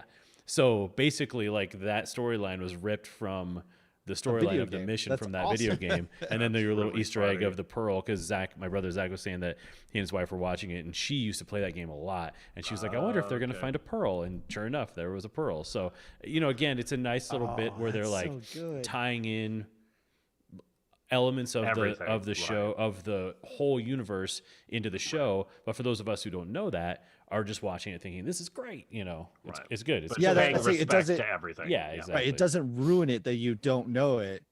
It's just, it adds flavor. You're like, oh, there's a pearl inside. But then the video game knowledge of like, I knew it. I love it. I love it so much. Yeah, it's great. I love that he took like a big old chunk, like a big old loin with him. Like, what you gonna do? You're gonna put that in the freezing chamber and some carbonite. Yeah, hold that over for a while. while. I wonder how food tastes. Well, I guess it'd be fine. Yeah. People live, so meat must come out tasting the same. He's got like an intergalactic vacuum sealer, just like, just gotta keep up that carbonite burn. Make sure it doesn't. You got a Sharpie? Let me date this real quick. Instead of the George Foreman grill, they've got the Ben Quadraneros grill.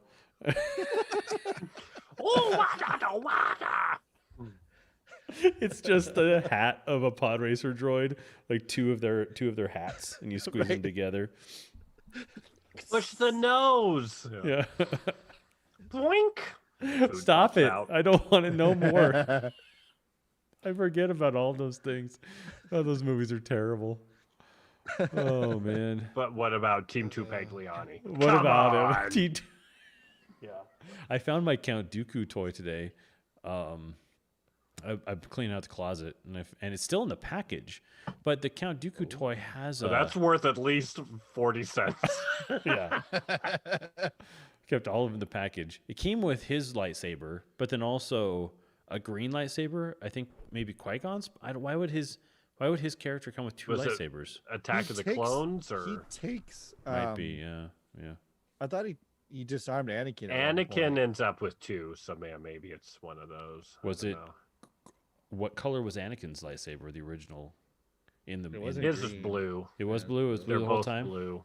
See, I don't even. Yeah, not even. The blue boys. Don't even care. They're just anymore. like, crap, we got a bunch of these green lightsabers. Yeah, just throw in the package. yeah, It'll be yeah, fine. That's what it looked like. Whatever.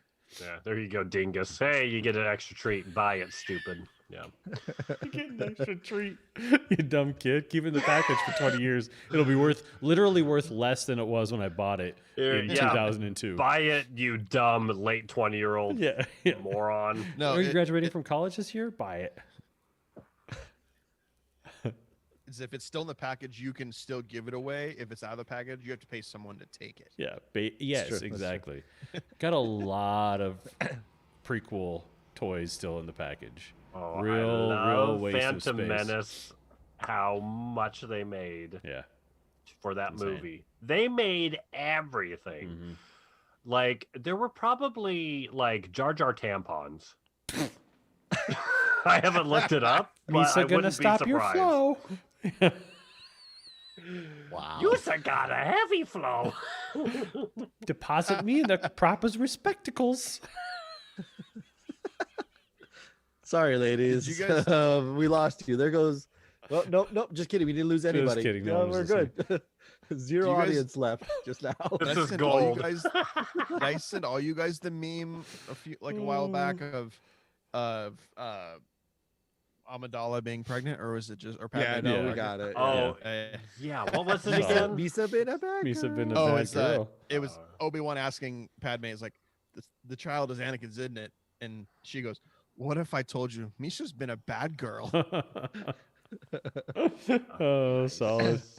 I heard Love that it. today when I was actually running on the treadmill, and I almost fell off the treadmill because we were talking about it. Was So my good. I had a stupid idea for a show. So in general, I just want Jar Jar to show up in like rom-coms and shit, yeah. like non-Star Wars. Just have Jar Jar show up. Just in. But I want to stuff. have a show where it's him and Winkler, Henry Winkler, Hmm. are together, and it's like the plot is it's Henry Winkler as himself, Mhm. and aliens like grab him and are like, we need to change your past to make it better, so we're going to send you back in time to be a negotiator for these certain things, and to help you out is Jar Jar. Oh my And God. so it's Henry Winkler just going, I don't think that's a good idea, Jar Jar. Okay, and just like, and Jar Jar thinking that this is how you talk to Genghis Khan, you know? So basically, Quantum Leap, but Jar Jar and Henry Winkler. Yeah, it's Oh, I'd great. watch that. I'll watch it. Pretty stupid. Yeah. I'm gonna watch that. Yeah, let's Make get on that- making that. Actually, Me Stop so what you're thinking doing. mean. I just don't think that's the best way to do it, Jar Jar. Yeah. And he's I just got a ner- bad just- feeling about this But helium does blimp. It's does not the a end good of idea. every episode though he actually makes the thing happen so history never changes? So like he causes the Holocaust even though they stopped it. yeah, Things like that's that. Yeah. perfect. So he just bungles everything. Yeah. Bungles Hitler into power. He- Yeah. He trips Yeah. over something and it messes with Hitler's paintings, Yeah. and that's why he doesn't go to art school. Yeah. He Like- spills water on it. And they're like, oh, Like no. Caesar's people were actually not gonna kill him, but then he trips and he pushes Brutus into him, and he accidentally stabs him in the stomach. He's that like kind he's of like thing. buttering some bread. Like, Yeah, oh! yeah, yeah. Henry Winkler's like a master negotiator, so he actually changes history. Yeah, But Jar he Jar succeeds. trips over something. He's like, and let's ruins celebrate. It. I've got some bread. He starts Yeah. buttering it. Yeah. There you go. That's You guys terrible. just Don't write finished that off down. the idea. But every time Henry Winkler gets mad at Jar Jar, Jar Jar reminds him that in the future there will be Jar Jar tampons. So who's the winner? Who's really losing? Who's the loser now? Who's the loser You now? make an episode that's used to determine when things go bad. You jump the shark, Fonzie. Who's the who's Dean Stockwell with Ziggy though? If we're doing Quantum Leap, because I love that idea. So, I mean, it's the alien, but I think if it was Obi-Wan, Ben Quadraderos. I think Ewan McGregor's Obi-Wan would be a great Dean Stockwell, where he just kind of jumps back and forth. And but He's like just always Henry like, Wing, I'm too busy for this, and leaves. right? Out.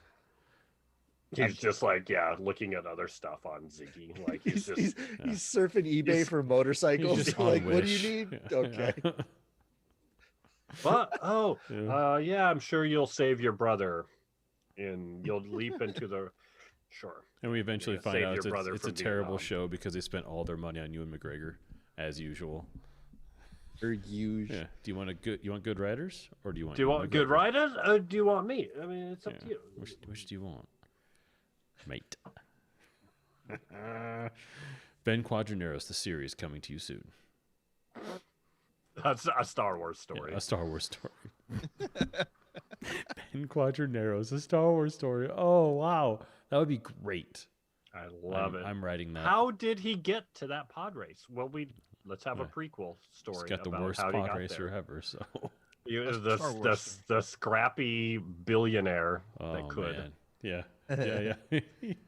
Oh, he's just kind of John DeLorean. Like he was brilliant, but he went on his own path, and then screwed it all up. Screwed it all Yeah. up. Yeah, perfect. Love that. Is it? Now I have to make sure. Is Quadranero, is that the one whose couplers come undone and he like He's got the 4 self-immolates? engines, Yeah. and they blow up, and he just goes, "Oh, yeah." He's so sad. Okay. At the It's starting not- line. Yes, exactly. I'm thinking of the one that like And the pit droids come out, and gets And- sucked into and- his engine. and the one gets sucked into the Okay, engine and okay, it blows okay. up. I was thinking of the one that gets shot and is in like the circular cockpit that's like makes the That's sound. Team 2 Pagliani. Thank you. I'm trying to I think knew of it. I'm setting that up like Mandel. Yeah, there's another guy. I can't. Team 2 Pagliani. Oh man. Because in the video game, it looks like his tail looks like something else. Oh yeah. So I would call him Team 2 hung like a donkeyani. That's why I remember that name. Don't worry, there's a wiener joke in there. That's why I remember. it's kind of like Kit Fisto. That name is I'll never forget that. Yeah. That was a rough one. Those are my favorite searches on a certain site. The kill Kit Kit Fisto. Fisto. You get some good results. Did Weird. Some you weird hit the Google results. like, are you sure you didn't mean? There's some weird fetishes out there. Yeah. A lot of fish fetishes. I didn't realize, but Oh man. College girl fingered with all 4 fingers. Like 4? Why only 4? Oh, it's Kit Fisto's in this one. Got it. Ben Quadraneros. I think we're officially Nerds After Dark now. Yeah, we should probably switch Yeah, over. we hardly translated. You want to slate? Yeah. So thank Oh, you, yeah, sorry everyone, about for listening to the Smoking Hot Nerds podcast. We are shifting over to Nerds After Dark. Just a moment. Stick around for more Nerds After Dark. Thank you very much. Love you. Burp.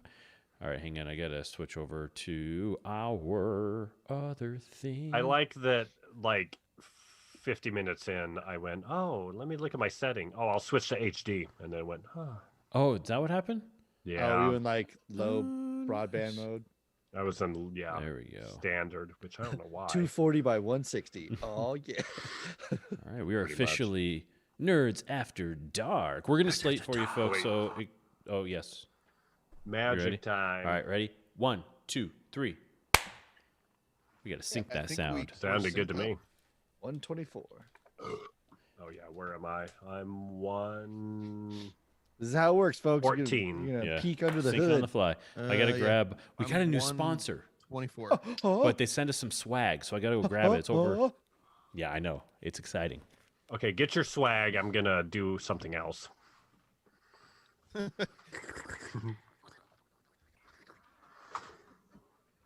It's I almost need medicinal. I think I need another beer. Okay, I'll talk to myself. That's Yeah. never stopped me before. Hey, ladies and gentlemen, Nico here. Thanks for listening to Nerds After Dark. We really appreciate it. I know we have a good time. We get a little edgy, but we love it. You're listening to four guys just having a good time. To the point of, maybe you should just hang out with us. We're here every week, every Thursday. Facebook, YouTube, Twitch, apparently. And that's Whoa, why the Roman Empire will never rise again. Did everyone leave? Yep. All at the same time? Well, that's okay. I left guess you. it's I kind of a left break. you and the audience a lovely Easter egg to enjoy Oh, that's nice of while you cut and edit it, and then I can listen to myself on the treadmill and shake my own head and be like, "Yeah, I'm such a tool." I needed a beverage. Wait, shift my camera so I can see the swag. Yeah. There we go. Let's see if we can see it. Oh, it's gonna be hard to see, I guess. Yeah. Well, I'll hold Yeah, it. You it's- couldn't send us anything you can- bigger than that. You can pull it No, in. This and is then, all they sent us. They sent us some copies, so let me bring that up real quick. Welcome to Nerds After Dark, after dark. the podcast, the chat show where anything goes. Sponsored by the Denver Gold. Has the NFL become the no fun league for you and your family? Are the incessant penalties and lack of celebrations making your Sundays sad? Well, if so, the USFL is bringing football back. With exciting new players and choreographed celebrations, the USFL's summertime season will get you back into the swing of football. This episode is sponsored by the Denver Gold, the Mile High City's other football team. And we at the Smoking Hot Nerds are excited to announce that the season opener will be in Denver against the Chicago Blitz on June 4th. Now, we will be giving away 2 tickets to the season opener. We'll be giving them away this January, and this is for the summer of 1984 season. Wait, what? No, maybe it's the 1984 jerseys. That's gotta think? be. It's a throwback jersey for sure. They sent it in a, they sent a letter with the copy. It was really yellow, the paper was. Do you think It's it's recycled. this pin looks old too? Also Copyright recycled. 1982. I mean, we don't have very many other sponsors, so we're just gonna roll with it. Gold. Sponsor, yep. Smoking Hot Nerds, sponsored by the Denver Gold. Thank you, Denver Gold, for sending it. This pin. Awesome. Yep. Hey, Oh, it's right in line with the Nuggets. yeah, no, I think so. That's on brand for Colorado, even though it should probably be silver or lead Yeah, yeah. for Colorado. Well, yeah, that's like people like Nevada is the silver state, but it's like we export more gold than silver. Yeah, Absolutely. right. Like You know It's like what? Greenland, Iceland over here. I learned well, no reason why I can't say it. I was up shooting a series of videos for Louise Marin in Carbondale, Colorado. And her husband Tim is he just knows all the history up there, and he was telling me that there's a town about 10 miles north of where they live called Marble, not super original, but it's have been where there. all the marble came from to build most of the monuments in Washington, D.C. really? Yeah. Isn't that crazy? That's fascinating. Yeah. So if you look at like the list of like the 100 like richest people in the United States, like over the course of history, Yeah. a huge number of them are from Colorado in the mid like 1800s, like Because of the early marble to export? mid, because of marble. And then the town that they live in, I'll get it completely wrong now, but it was some precious metal like titanium or something, where when you drive into the town, there's all these little, like, they look like huts. They look like ovens, like brick ovens lining Yeah. the road. And it's where they would melt down little smelters, little ore. foundries. Yeah, and it would turn into titanium. And so we'll just say titanium. I don't really know if that's what it was. But Vibranium. what's that? Unobtainium. Vibranium. It's unobtainium, yeah. It was, what's Wakanda-anium? What's that stuff called? Vibranium. Is that vibranium? Vibranium. Yeah, that's vibranium. So yeah, but either way, there was a lot of money in Adamantium. Colorado back in the day, thanks to that kind of stuff. So pretty interesting. Yeah. So Nice. Denver Thanks Gold to awesome. Frankie Marble should have been the and Denver his Marbles. marble collection. That too. Oh man. Not used in marble racing. Totally different. Totally different marbles. Yeah. If only we exported pods for pod racing, that'd be great. Oh God, if we had to, if we were Sponsored at by the curve Tide. on that one. Sponsored by pods. How's the week, And guys? still Zima. Did Brian? Did you get to watch anything at all besides the Mandalorian? What did I? No, we didn't really.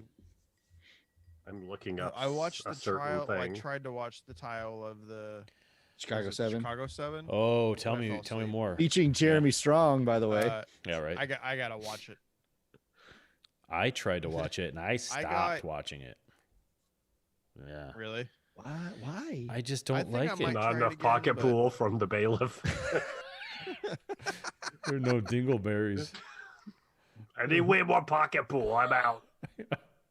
That's not historically No, I've accurate. just been watching the circus all week. Yeah, that's That's that's pretty much the definitely only thing taken that's up a been lot of on our my time. TV. For a split second, I was like, "What circus?" Yeah. While I'm Yeah, looking, I was gonna while make I'm a looking Ringling up Brothers the joke. circus. Earth right Circus. Yeah, Now. the American Earth Circus. the reason that I stopped watching it was just Too I close don't- to call. I don't know if Sorkin is a director. The movie's just shot so plainly. It's just like super wide, like just nothing is interesting. It wasn't artistic at all. And the first bit, it looked like a made for TV Christian movie is what it looked like. A little bit, yeah. And so I was like, nope, I can't. Not doing this. I don't know who he had for the Ouch. DP, but it's rough, man. It was not, Yeah, not delightful. I love him as a writer. Yeah, but what's the other movie he directed? Molly's Game. Which I liked. See, I didn't love it. It was Yeah. okay, But it looked didn't better than feel- Molly this movie. Shannon. Yeah. Ye- Molly yeah. Shannon's game. It just that one didn't have the Sorkin magic to it. I don't feel like. Mm-mm. Mm-hmm. The stuff between her and Idris Elba is Yeah, well, really good. Dorkin, more like Well, because Fall wha- Flatkin. Well, that probably worked because Jessica Chastain is a very good actor, Yeah. and Idris Elba, I think, is one of the best actors currently breathing. So yeah, And by the way, can we please I almost feel more strongly about this than the election. I don't want Tom Hardy as 007. I want Idris Elba as James know, Bond. right? Like, Yeah. no, we don't Is- need we don't is need another Tom white Hardy Bond. slated to be? There's he's been one of the names He's too old. Yeah. tossed around. Why do they keep getting old guys that then they have to go? Oh, but Alba's probably as old. Yeah, but yeah, Hardy, Alba's older. Yeah. Yeah. Hardy doesn't have the schwab.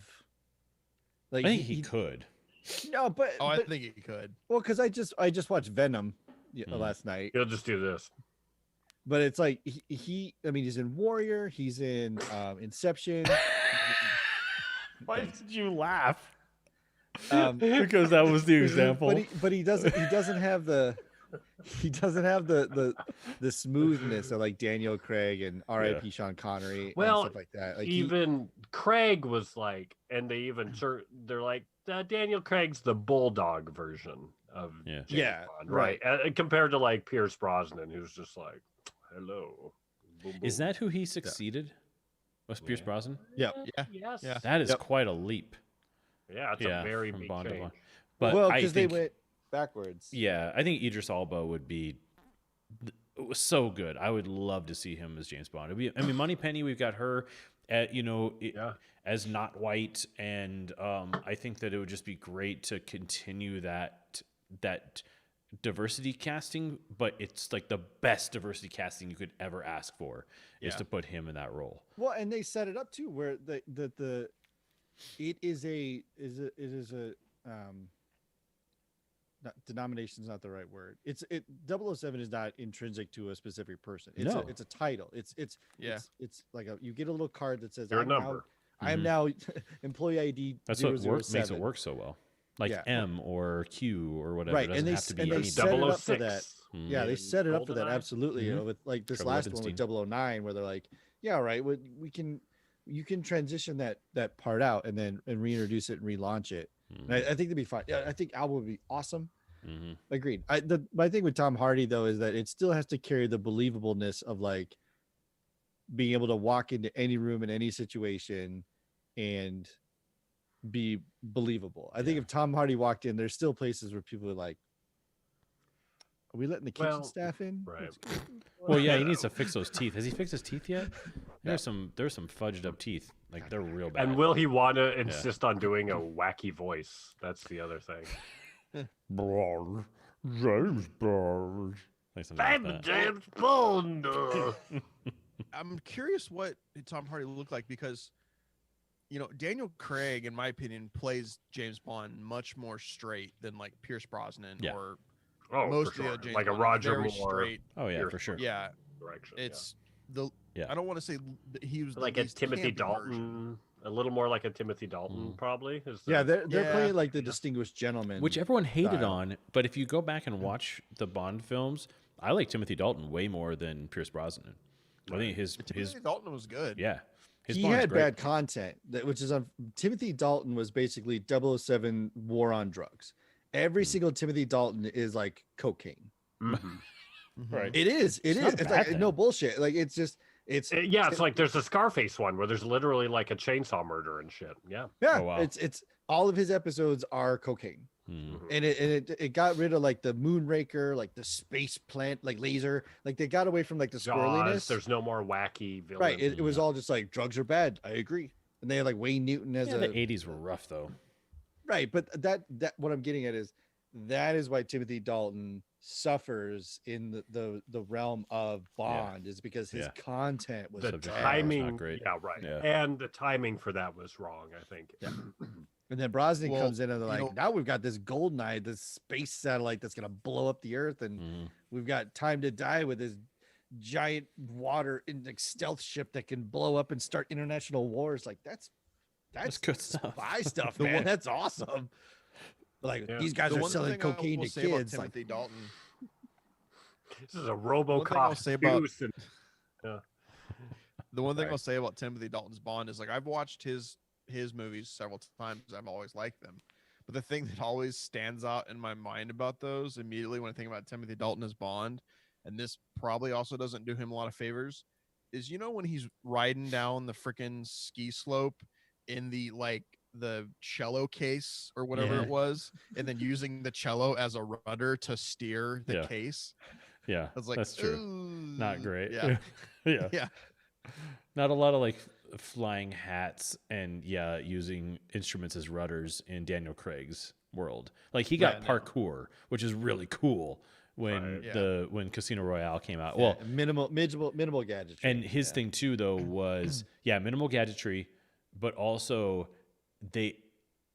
poker could not have been hotter as a cultural phenomenon when Casino Royale came out. Texas Hold'em was the thing. Everything. And so to hit that at that time and then to have forget the actor's name who plays Hannibal, who played the bad guy. Mads Mikkelsen.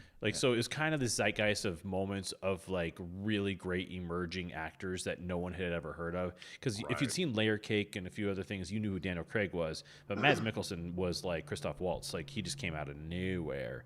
And so when did that Valhalla movie hit? Like maybe that hit after already, but or I think he might have been seen in it, and that's why, or something. But it was like.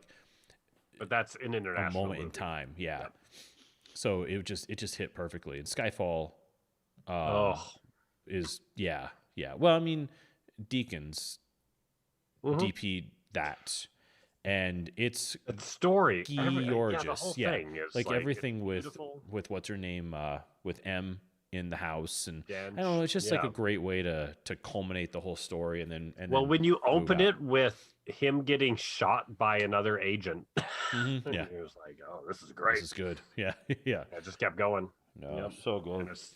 Oh boy, that movie. So we should do that crossed. movie. Yeah. Hey, I don't mind. I would like to do that. I haven't seen it in a long time. The old Bond film. Well, the Deeks. I've been watching Sean a lot Connery passed, unfortunately. Yeah. That just happened. Oh, right. On Halloween, I think, right? On Halloween. And thank you for the post, Nico. And I get why you put the little disclaimer on there. Oh, yeah. the GIF of of that moment, but it's such a great moment in time. Yes, where it's a time capsule. Yeah, and it's right. it's Sean Connery. It's from Dr. No, which is the very first Bond film, but it captures that like 50s era stuff, and it's I don't remember the line, but he's basically got an assistant and he's using her to get in to meet with Dr. No. Oh no, that's from Goldfinger. My bad. Not Dr. No, it's from Goldfinger, because he's using her to get in to the hotel so he can mess with the people so he can meet Goldfinger. But he's talking to Felix Leiter, and he basically like, move aside, woman, men are talking, and he turns around and slaps her on the butt, and it's but I did preface it like, I understand, yeah, this is not socially acceptable or generationally at this time, but that was Bond. I mean, that's what skyrocketed that, and it's a perfect little scene. I love that moment for a lot of reasons, but one is like, that's how movies were shot then, and I love how it looks. Like, it was totally a soundstage, just lit to like just bright as hell. Zero and shadows. Everything's even and lit, and it's just like this. And I love that look, because it's basically like anything that Elvis was in looked like that. It's very like beach. We're at the beach party movie or whatever. Right, and it's just sand at Paramount. Yeah, you're just waiting for everyone to go. Exactly. That's the first thing I think about. Inch away. That was exactly what the director told the extras. Yeah, that was exactly how he explained it. Yeah, that thing you do has a great moment where they're shooting them playing a beach party. And the shrimp shack shooters. Yeah. And they play this. They play the music for like the requisite 4 seconds, so everyone gets the beat, and then they keep going, and everyone just comes in and says their lines, and it's so good. I love movies so much. The music stopped. Yeah, keep playing. Yeah. Making movies is such a weird thing. It's just that's a good movie too. Everything's unnatural about it. Yeah. Love that movie. Good movie. That's a Steve Zahn, like. I lost you, Eric. I can't hear you. Uh-oh. Oh no, you're gone. You're gone. It's better than Static, I guess. Yes, Steve Zahn played the not the bass player. He played the other guitarist in That Thing You Do. The other guitar player. Are you because back? In that movie, they never gave the bass player a name. Even in the credits, he's credited as TB player. Yeah. I love it. It's crazy though, too, how Steve Zahn took off, and then who played the bass player? It was Ethan Embry. Ethan Embry, yeah. Embry. So he, those guys all did pretty well. Ended up having because pretty good careers. I can't remember if Ethan Embry's stuff was. I can't remember if Empire Records was before That Thing You Do or right after That. It was right before, I think. Was it? Yeah, but then Liv Tyler was in that as well. I think that was before. Yeah. But the guy who hurts himself so that the guy can be the drummer is Giovanni Ribisi. Yeah, that's right. Oh. Yeah, that's right. There's Eric. Got you now. Oh wow. Yeah. Yeah, it's Giovanni Ribisi. Plays the original drummer. They're like hopscotching over parking pillars or something. Yeah. Yeah. And then Ethan Embry joins the military, and then they get like Wolfman Jack or something like that to play the bass player. I love that moment in the movie. They're like, "Do you think you can handle our tunes?" I don't know, Junior. I think so. Yeah. Like, yeah, he's good. But and then when the TV crew is showing them on TV, and they're like, and they show Wolfman hits his moment, and they're like, "Nope, too scary. Move on." Yeah, too scary. He's old. They got him in a white shot. Yeah, it's great. Now I got to switch your names on the Zoom layout again, you guys. Sorry. Right.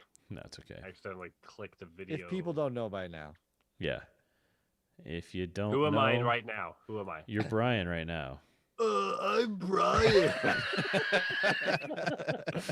Perfect. You nailed it. How did you do it so good? It's like there's two Brians. What? What's happening, guys? I can't tell who's who. I'm Eric. Bye.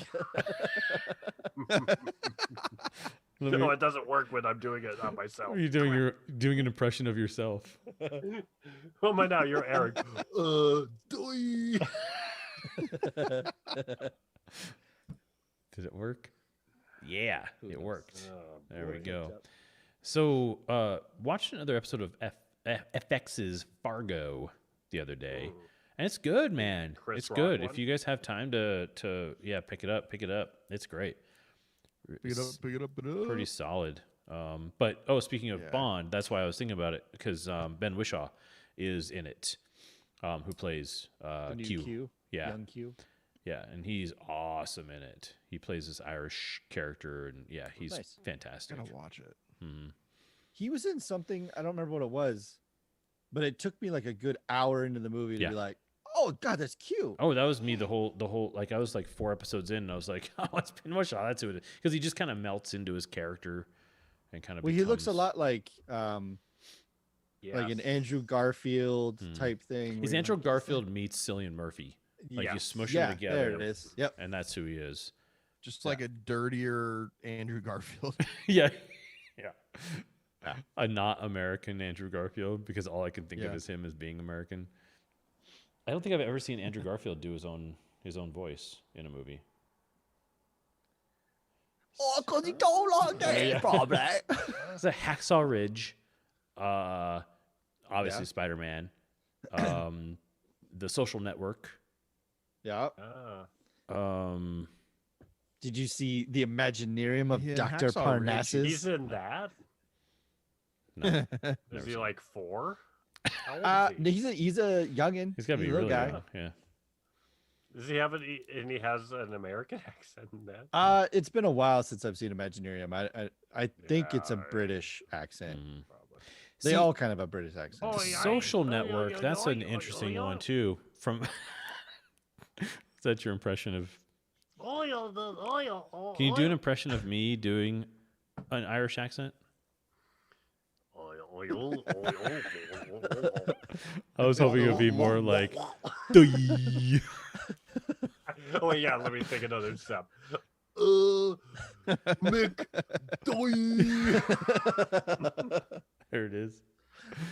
But yeah, The Social Network is such a great movie because it's written by Sorkin, who should not direct, and directed by Danny Boyle, which is who should be directing. Oh no, sorry, Fincher did that one. Yeah, Seth the Fincher. Yeah. They Fincher shot did that Whoa, one. whoa, whoa. here. Danny Boyle did You got that wrong, Steve man. Jobs. Yeah, Steve Jobs is what I was thinking about. But yeah, I don't know. Sorkin shouldn't maybe. I don't know. He doesn't have the eye. He's got the mouth. Well, yeah, But he it's doesn't have the two eye holes. Different disciplines. Yeah, Well, absolutely. especially when you're that Yeah. talented with dialogue, you Mhm. don't want to take the focus away from the dialogue. And that's all he's Yeah. thinking. And so he's Yeah. just like, oh, yeah, light it however, shoot it however. It's all about the words. And it's like, Yeah, I don't nope, care. does not work. Like, there's a big difference between the Chicago 7 movie and Steve Jobs. Like, those are like two completely different movies Yeah. visually, when you've got Danny Boyle directing your words. So it just doesn't work the same when you just focus on the words and don't care about the rest of how it looks. Well, it's like when an actor directs a movie and you're like, oh, we're going to get some good performances. How's the movie? Yeah. Yeah. But those actors had a couple great moments. Yeah. Well, the trial was hard too because at least he gave it a shot. Like it was about the dialogue, but name me a movie where the courtroom scene is like, oh, mwah, chef's kiss. Like it's a courtroom. Well, I mean, Show me the money. No, what's the other But Tom like it's Cruise? a small little box. You that has can't a handle fixed- the truth. wrong. Yeah, that one. You That's know, the I mean, one. there's no feng shui in a courtroom. They're Lincoln all Lawyer. designed the same. There's some good moments in Lincoln Lawyer. But the movie, That's but a not the great movie, courtrooms. actually. Yeah. That's what I'm getting. Like all courtrooms are just they're hard to shoot because they're the way that they're set up. But at least with like the 7, they did some of the stuff out marching. They did some of the stuff out in Actually, the camps. Perry Mason. ahead. Perry Mason. Those courtroom yeah. scenes are right, fair enough. That's fair. killer. Shot incredibly well.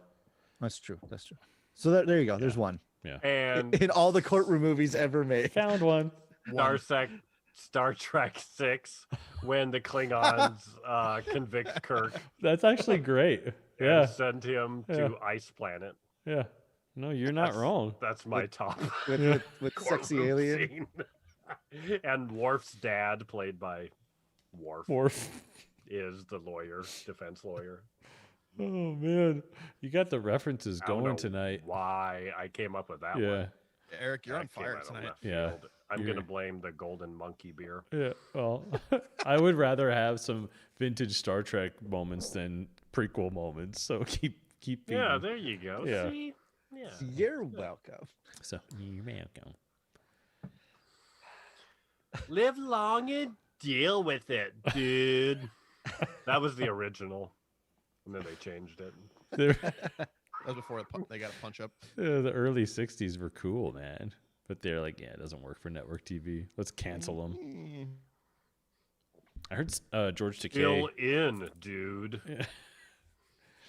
I've been listening to the David Tennant podcast, which is really great. Oh, huh. And he had George David Takei. Tennant podcast? Yeah, Doctor it's Who, called right? David It's that Tennant Does a Podcast with. It's great. called I'm David Tennant, please remember me. Yeah. Yeah. In Britain, he kidding. could not be bigger. That's the thing Yeah, about that's him. Yeah. Oh yeah. But he does he does an episode with Neil Gaiman, which is amazing, so good. Makes me want to watch. What's the American Gods. Bad Omens. Bad Omens. Oh, Yeah. That's a good show.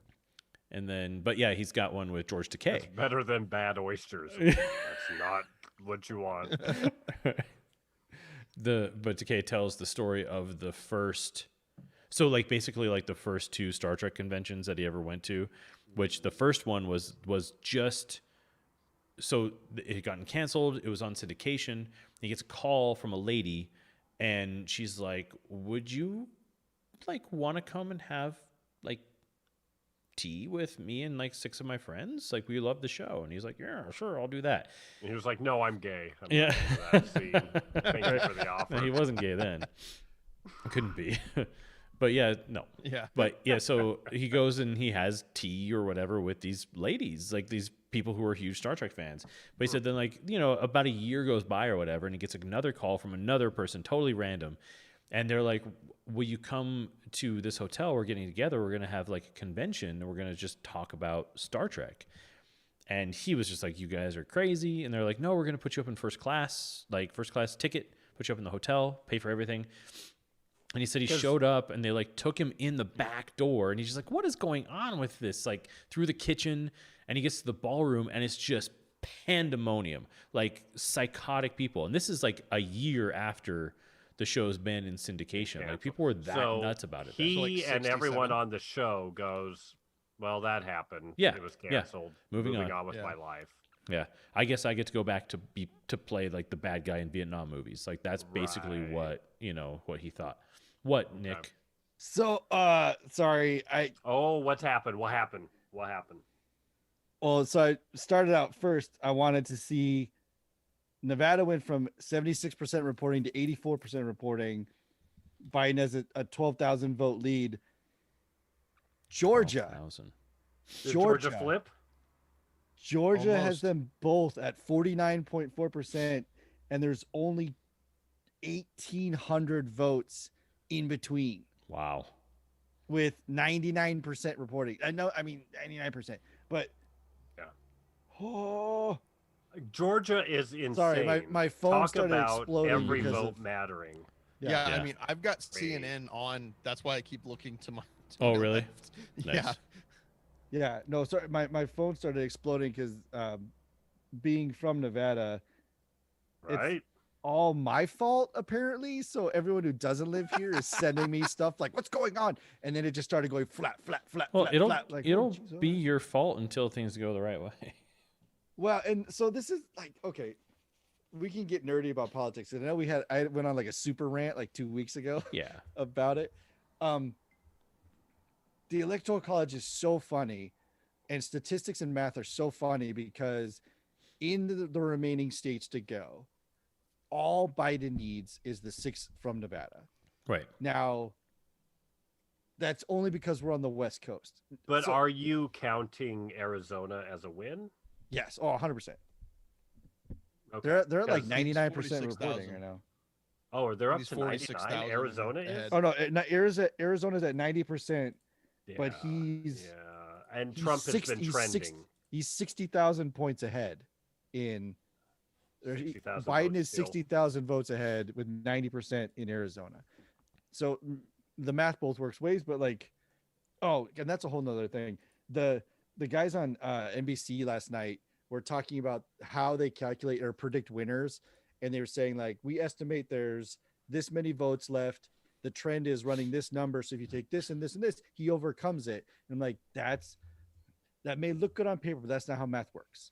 Because if he only got X percent of the vote, the Y percent went. So you have to add that to the number. So if Biden is getting a little bit, it's just like Trump with Pennsylvania. It's like Biden's making up huge ground, but Trump's getting little bits. Right. His number is also right. They made the mistake of like that somebody was, I think it was I can't remember what state it was.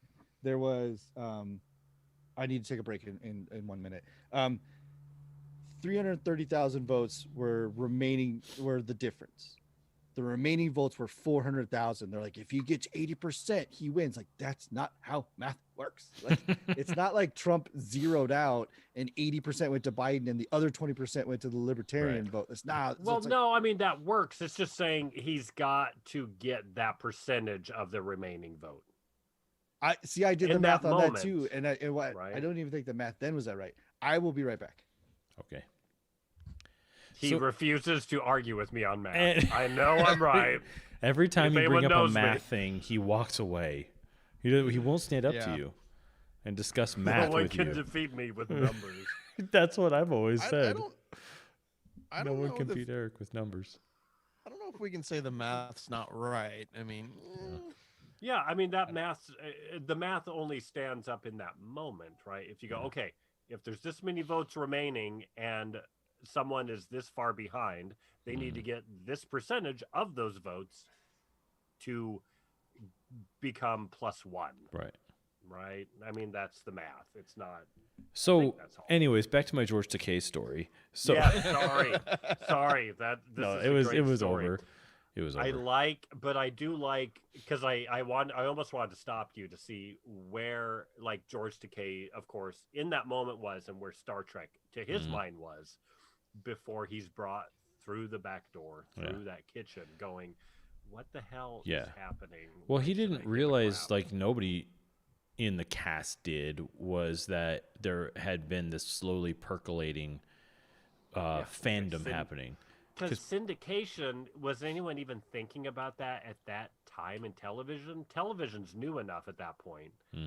Like, who's going, like, because we're going to become a hit later? No one was thinking that. But what the reason that it happened was because I forget what channel bought them, but they basically played it from start to finish nonstop, kind of like Big Bang on like TNT. Like they just never stopped playing it.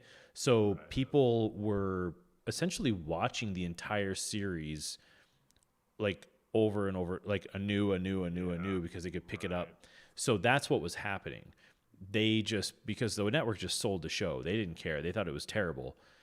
They all, it might have been revisionist history to a certain extent, but a lot of them say how progressive it was and this and that, which it was, because it had people from different races, and even if those like actors were playing, they were from different countries. Still, a Japanese actor, or Japanese American, and a Russian main character, during the Cold War. So there's a lot. The first interracial kiss. Right. Uhura. Yeah, a lot of like crazy stuff. But again, because it's sci-fi, you can do it because this is some other futuristic, wacky world. But they were still just actors, so they got a show. The show ended.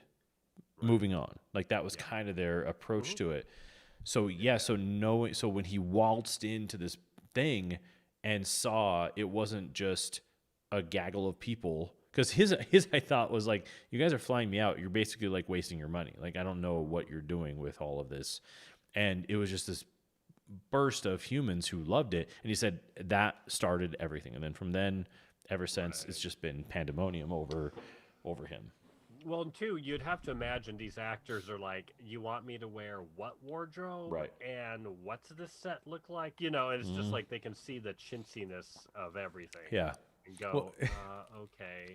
And there's no way this, I feel dumb. This is ridiculous. None of this is going to work.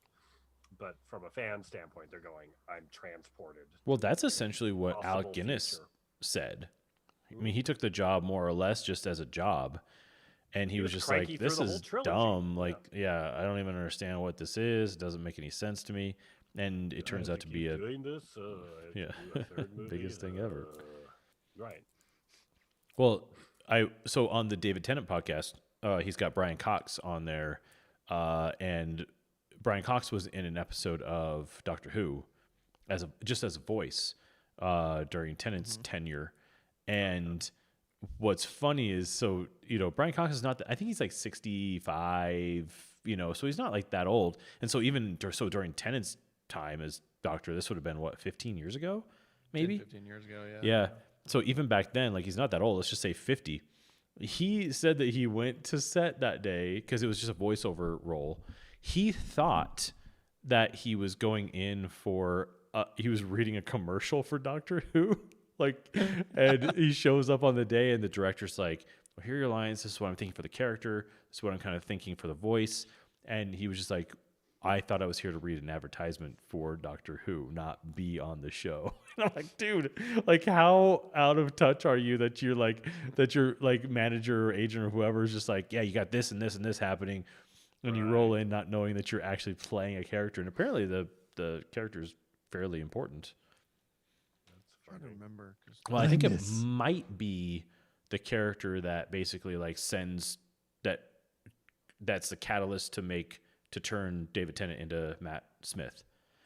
From what I understand from their conversation, but I've never actually watched the Tennant years. I've only ever watched the Matt Smith years. So the Tennant ones are solid. The best one. Yeah. You think Tennant's better than one of the most iconic Matt episodes? Smith? Have Karen, what's her name? Karen Gillan. I started with Matt, and that's my Doctor, and he's way better. Like the Tennant years, I think I think he was good, but I thought the writing was nowhere near as good, and the production value was nowhere near as good. No, the Tennant years, they were still doing that shitty, like 30 frames per second nonsense and just looked terrible. Yeah. Yeah. But when Tennant, because for a long time I was like, I know everyone loves Tennant. I think he's good, but the Tennant, I can't watch him. But then when they did the 50th anniversary episode when Tennant was there, I loved Tennant. I'm like, oh, it was the writing and the production value that was bumping me. Right? Did you like that, Matt? I love it. Say it again. And I was like, oh, Tennant's actually really good. It's just this higher production value. And again, I know everyone hates Moffat too, but sorry, Moffat's a phenomenally better writer than Russell T Davies. I'm just going to say it. Whovians, kill me. And the production value. Moffat had his moments. Yeah. I mean, I think probably by the time Moffat had to leave, it was like, yeah, you're probably done. But you've done it. I mean, he probably stayed a couple years too long. But I thought for the most part, the scripts were way better. Russell T Davies, he actually created the Weeping Angels, so which is pretty cool. Pretty cool. Yeah. But none of them hold a candle to K9. There you go, Nico. Remember K9? Yeah, I got it. Yeah. Was that the curly blonde-haired dude? With the stupidest outfit. Oh, he had the worst outfit. But the funny thing about, talk about Neil Gaiman wrote some of the coolest episodes too, though, of Doctor Who. He's such a good writer. I mean, I love him. I love his stuff. Every podcast I know he's on, I listen to like crazy because it's just like he's so interesting and fascinating. And I mean, he's a comic book writer, basically. At the end of the day, is what he started doing, and so that's why he just understands story in a way that I think a lot of people don't. But so, who was the companion after Billy Piper? Between Billy Piper and Karen Gillan? You get introduced. Well, there was a couple. Oh, really?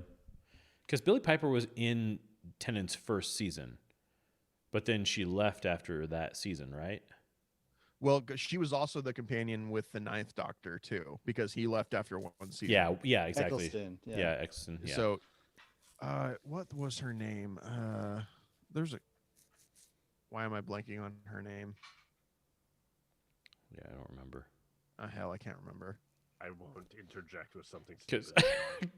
was it Ben No, it's- Quadraneros? No, because he meets his Benita. wife. It was Weequay. What is her name? Tennant met River.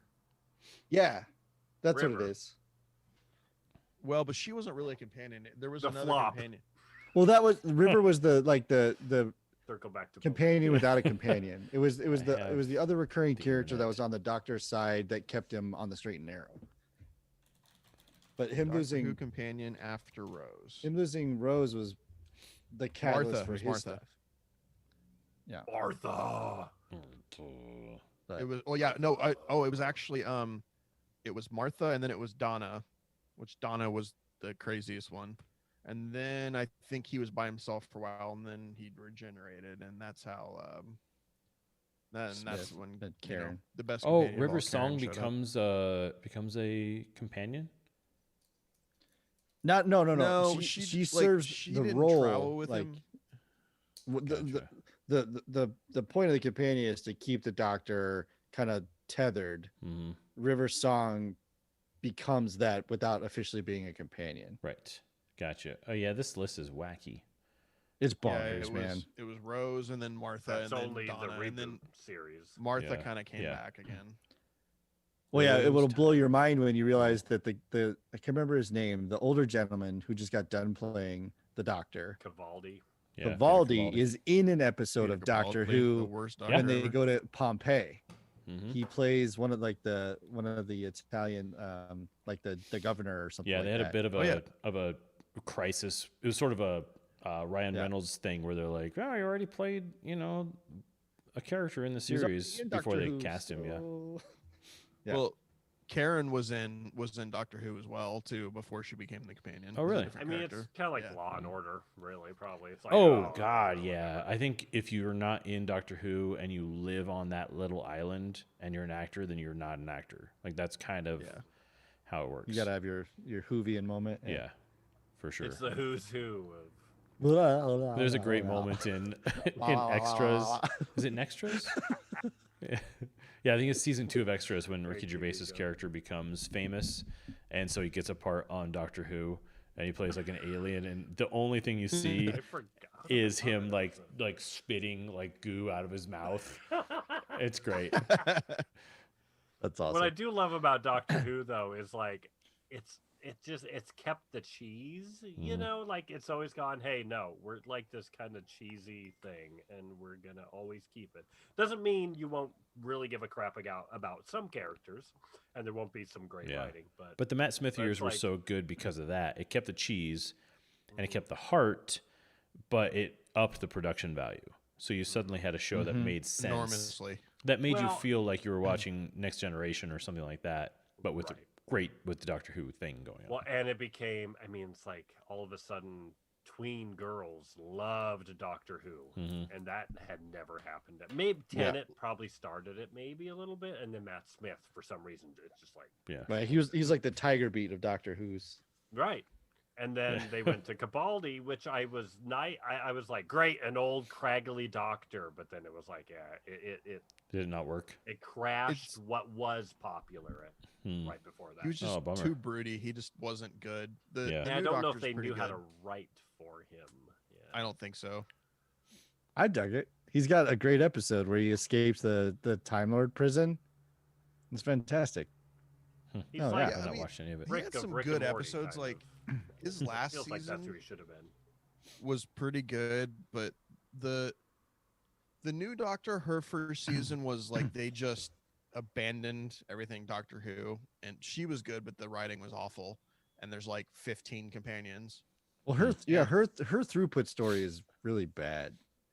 and then The the most Cyberman recent thing. season, yeah, her most recent season was much better. I don't know when there's going to be another season because they took a freaking year off between her first and second seasons, Hmm. and then COVID. now Pandemic. COVID. So Yeah. Yeah. Yeah. They're probably There'll be shooting a it Christmas now, I would guess. episode in 5 years. Yeah. Yeah, I'm I sure there'll love be a that. Christmas episode. I love that about British TV, and it's something that I want to do here. Like, I love the Christmas episode because I think that we're at a point now where we did all the things where we were like we went from Christmas to holidays to all this inclusion. We can go back to it just being Christmas, and we're just gonna like have like the Christmas episode. Like, I love that. It's like it's the snow falls and the trees and all the things. It'd just be fun. I think it's very, I don't know. Like, Love Actually is is one of my favorite, Yeah. Movies. We've already got our tree up, so. Yeah, you do. Yeah, you You tree already it up got your right tree away. up? Well, so there's multiple like, reasons. So I But never one of- took it down last year. yeah. Yeah, I just unwrapped it. No, You one of the just things, because we were pointed the talking about it. camera at We were talking about that. That's my holidays are Halloween, and Andrea's holiday is Christmas. Mm. And we're thinking about like, why not? Like, it's gonna sound shitty, but it's like, if this is like a bright spot that we can generate for us in our own Yeah. little thing, Yeah. who cares, Oh, man? you Like, do you. Yeah. Yeah, make exactly. yourselves We're just happy. like- Who cares? Yeah. it's like just You and do you, was boo. it's always fun to like Yeah, because boo-boo. that's a big part of our stuff is we get ornaments and stuff, and we have a whole Disney tree that's just like Oh, wow. 100% An Disney exclusive. ornaments. When are you gonna have a giant tree that's made out of Legos that weighs 700 pounds? Yeah, right. No, Yeah. I have successfully invaded her Christmas village though, because With The- with who? well, there's a long running company called Department 56 that does amazing Yeah. snow village. They've got like different ones. They have Snow Village, they have Santa's Village, they have Dickens Village, that kind of thing. Elf Apocalypse. Yeah. Yeah, ask anybody collecting Social Security right now. Ask them about it, and they'll tell you all about Department 56. It's Um, the new. It's like the new Hummels. Yeah. Yes, Yeah. right. So every year, I mean, we have a bit. We've got some, but Andrew does this great job setting out 2 of these giant tabletops with her village. It's dimensional. She has trees, roads. It's fantastic. I think I've posted pictures in the past. But Lego started releasing a annual Christmas Village Lego thing, and it started out small. It was like the Elf Hut, and then it became like Santa's house. Now there's Santa's workshop. Now there's a firehouse. Like, so they've grown and grown and grown. And This isn't the Advent calendar. This is no. This is a full on. I've got one. I can go grab it real quick. But my beauty of my wonderful integration was one year for Christmas. I got her the Department 56 Snow Village Lego factory. So it like sits Nice. on the edge, and I was like, Nice. oh well, I mean, since it's there, I'll just boop boop boop boop. They're building. We had 'em in, houses. And they've done it. I mean, their stuff is super detailed and great too. So like, I now have a corner of the village that's Lego. So, but it's that kind of thing where it's like especially in 2020, man. It's like if anything can shite. If anything can Everything shine, can shite in if anything 2020. can shite. If anything can you see shine- it can shite. Yeah, if it can shine a little bright light just to help you walk through some stuff, do it, man. Yeah, Who for cares? sure. See, I would have put So- my tree up like last week. This time, Ours but- was up like October 10th, Yeah. but I made her promise. I was like, we Nice. can do Hold this, off. but you can't turn it on until You have November to at 1st. least go to November. Yeah. As soon was as just Halloween's really- over, lights. it was fine. like 79 degrees today in Colorado, and it will be for the It's rest of the week. almost- So yeah, we yeah. got like 70s it's coming up hot. here. It's beautiful. Just love it. I Yeah, didn't and go our tree outside today. will be up until like February. So Really? well, it's a lot, man. It's not just like 6 ornaments and Yeah. a string of lights. Like I'll send you guys a picture. It's detailed. She does a really good job. I just lift things. So That's amazing. but yeah. So it takes a bit plus with that much work, like just let it sit around for a bit. It's not Yeah. hurting anything. Yeah, it's fine. Totally. Oh, was the thought I had earlier was Nico, I'm really hoping that slowly as we're doing this podcast, you'll like turn into a Borg but with Lego pieces. So, like Legos will start assimilating into you. Like I'll do the same thing with Star Wars. Just over the course of the next couple of years. I'll turn into Ben Quadranero. I was hoping it would be Tinto Pegliani or whatever his name It'd be was. half and half. Yeah, half Tinto, half Ben Quadrineros. Team Toe Done. downstairs. That boy's got tail Got in his him. front. Front tail. Yeah, he's grown some Trying front to make tail. a pod racing pun with wiener jokes, and I couldn't do it. You can race my pod. Whoa. You can Rough crowd. connect to my power coupler. You can throw your pit droid into my engine. No. Yeah, there you go. Yeah. I don't know.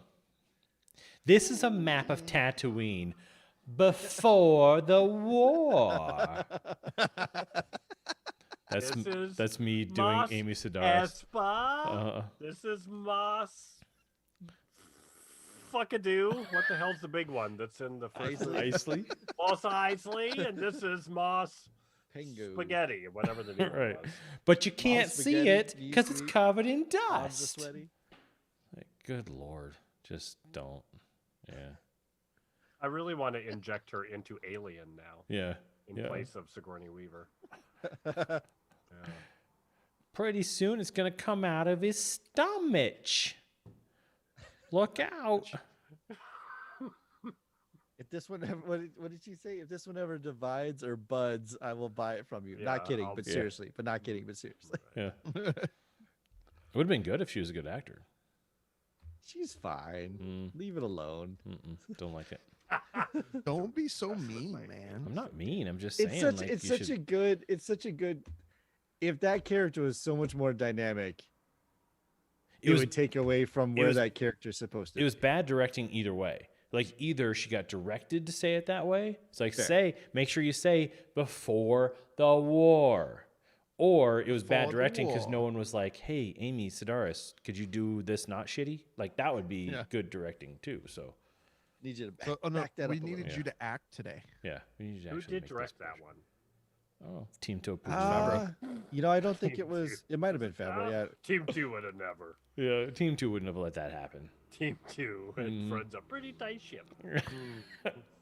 and normally they lead with director, but they led with John Leguizamo Yeah. in the credits. I love John Turturro. He's the best. John Legacy. Actually, that one movie when a transformer pees on him. In a wheelchair. John Turturro. Oh yeah. Yeah, his poor character gets peed on and then gets fired and works in a deli and then ends up in a wheelchair. Like, oh, John Turturro. Who did you piss off?